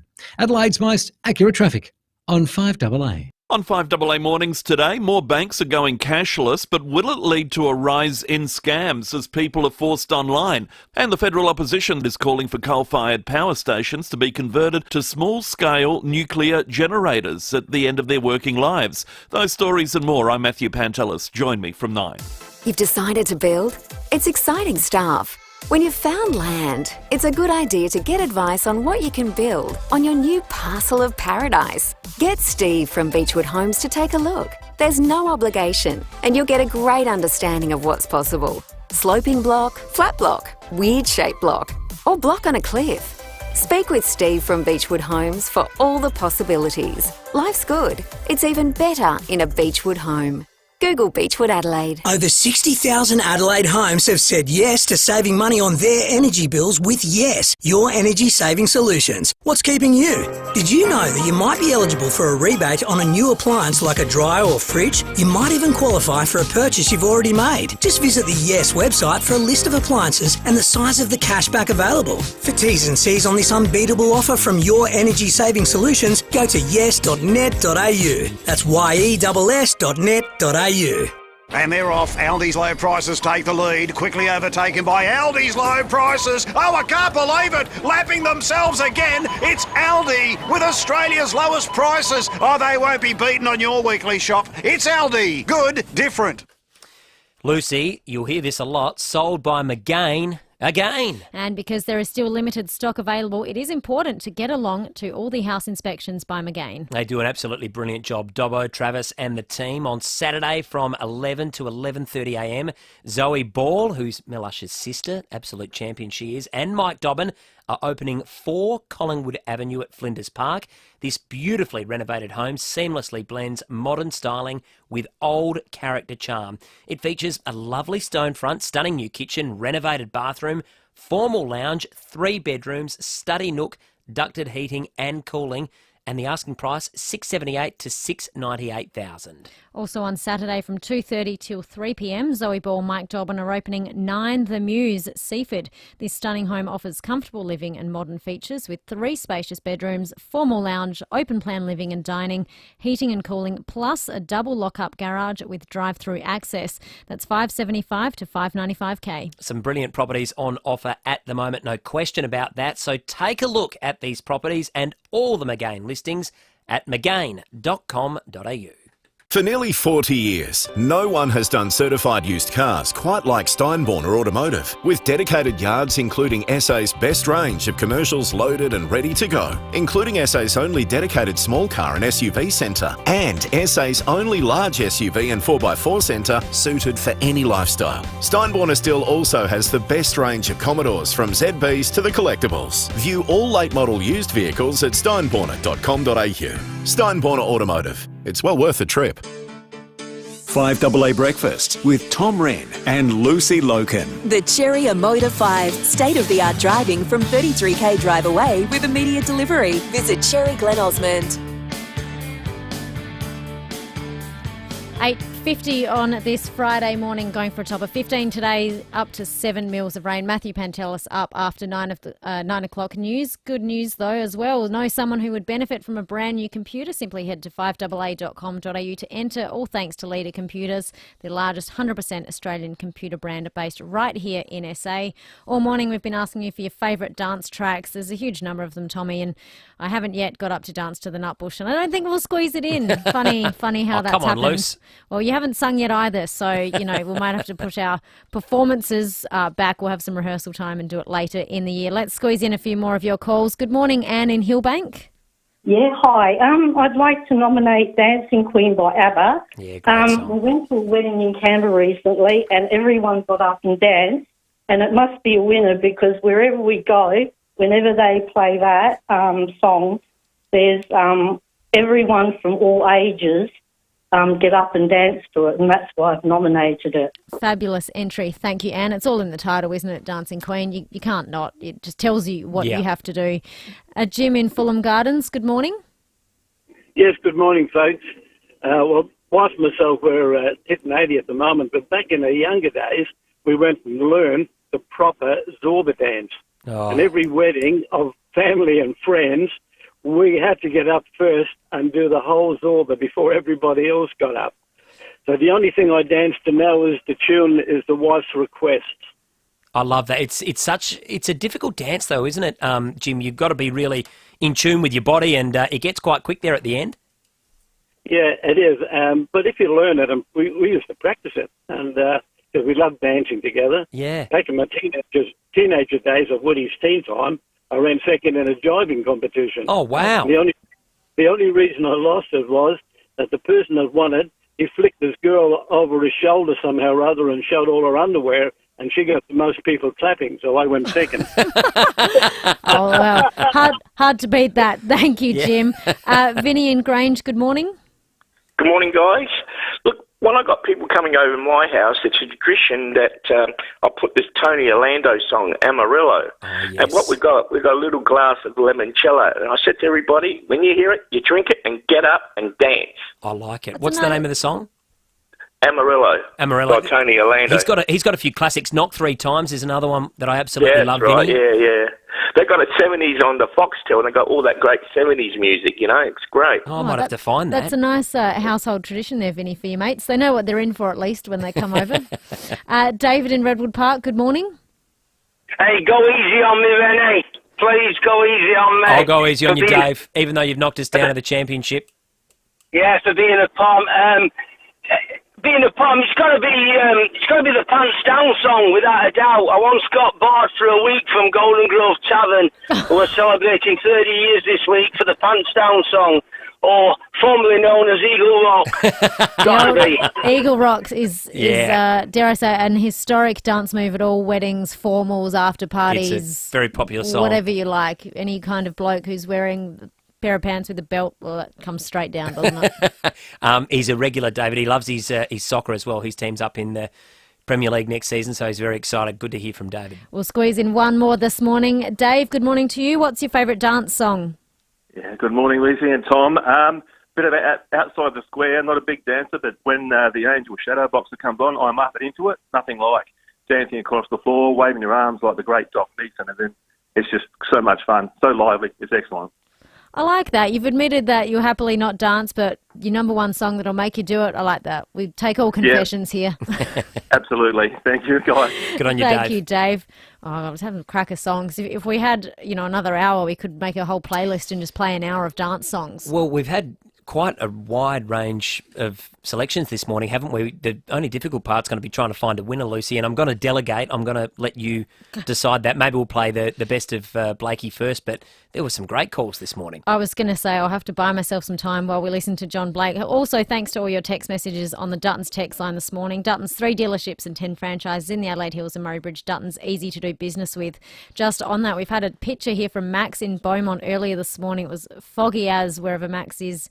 Well, he's in Beaumont, obviously, but where he took that photo, hinting at it's a real pea super for Will to describe when he comes back, which we all know Will won't do, but I'll describe it for him. And another text here off the back of Tom Duday in studio. My son Jack is having a knee reconstruction op at 8:30 this morning. He flew home from New South Wales last night, and like Tom's mum, I'm in for 2 weeks until he returns. Oh, good on your mum. That's a great effort. Good luck to your son there. Let's get to the best of John Blake's Behind Closed Doors. He will be back next week, but for now it is the best of Aussie Fast Transport Solutions, Interstate Freight Distribution, Warehousing and local Adelaide couriers. Call Aussie Fast on 13 13 64. And when we get behind closed... You're listening to 5AA Breakfast. David Penberthy and Will Goodings. And welcome back to 5AA Breakfast, and David Penberthy, welcome back to you too. Yeah, good morning, Will. Good morning, listeners. Today on the program... the backbone of a prawn cocktail is lettuce. Well, it's funny you should mention that, David, because this morning we're looking at the fact that KFC have announced that there's a shortage of lettuce, and so they're using cabbage instead. Oh, no, that's a tragedy. The world can't survive without lettuce, especially iceberg lettuce. Forget your coral lettuce and your cress and your rocket and your endive and your mesclun. The iceberg's the only way to go when it comes to lettuce. Well, actually, from a personal taste point of view, if we had to do without one vegetable, I'm glad it's lettuce. Oh, no way. You've got to be kidding me. Well, pick another vegetable. Which one would you rather do without? Sweet potato. I can't stand sweet potato. Sweet potato? Completely useless. There's far too much colour, flavour and texture involved in a sweet potato. You can't be serious, David. The iceberg lettuce is the perfect, unique balance of air, water and just the right amount of bland, tasteless fibre to render it almost unnoticeable. Exactly. It's a waste of space. It's a green ball of happiness. Lettuce is the A4 paper of the food world. Have you ever had a BLT without lettuce in it? And the BLT's the DL envelope. Or a Caesar salad without lettuce in it? Yep, I have, and I didn't notice the lettuce was missing. So you'd have a prawn cocktail without lettuce in it? Well, I just got a text from John Blake who said he made prawn cocktails on the weekend without lettuce and they were fabulous. Well, what would he know? He agrees that lettuce makes them look better, but that's about it. I tell you how much I love iceberg lettuce. Okay. If I had one here, I'd smash it over your head and still eat it. That was for our famous Undie Drive challenge last year. Good news, the Undie Drive is returning at the end of July. In a few weeks, when David and Will are both back, we are kicking off the Undie Drive again for 2023, supporting the Hutt Street Centre and Catherine House. I'm very much looking forward to our upcoming challenges. Now, Tommy, we are just about out of time. We've had a fabulous week here. We have. If you're watching the live stream right now, we've got a couple of our work experience kids in here for the week, both in year 10. We've got Daisy and also Noah, so they're learning from the best in you, Lucy, not so much from me, but we've had an absolute ball this week, haven't we? The B team's been good to see us on the Foodland live stream, you in your T-shirt and me in my puffer jacket round the clock. But before we go, we do leave to give. We're going to award the meat tray, all thanks to Bar Moo Oink Butchers this morning. Meal solutions for your everyday, 378 Findon Road in Kidman Park. Look, I really liked Terry and Elizabeth Vale. He said he was a mobile DJ.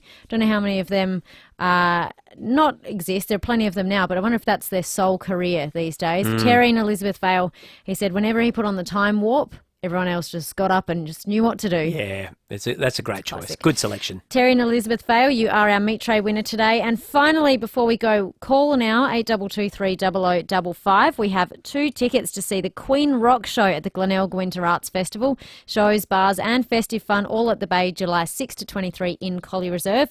Call now for you and your friend to get along at glenelgwinterfestival.com. Tommy, we're out of time. Had a ball. Thank you for looking after me this week, Luce. But we'll of course be back on Monday with you, and I'll be back in the sports room. So looking forward to getting back in there with Kendall. Kendall is up next with the 9 o'clock news, and then it's over to Matthew Pantelis. Hey, you in the car. If your next service is due, just remember that Mawson Lakes Mazda has your back. We'll take care of you with next day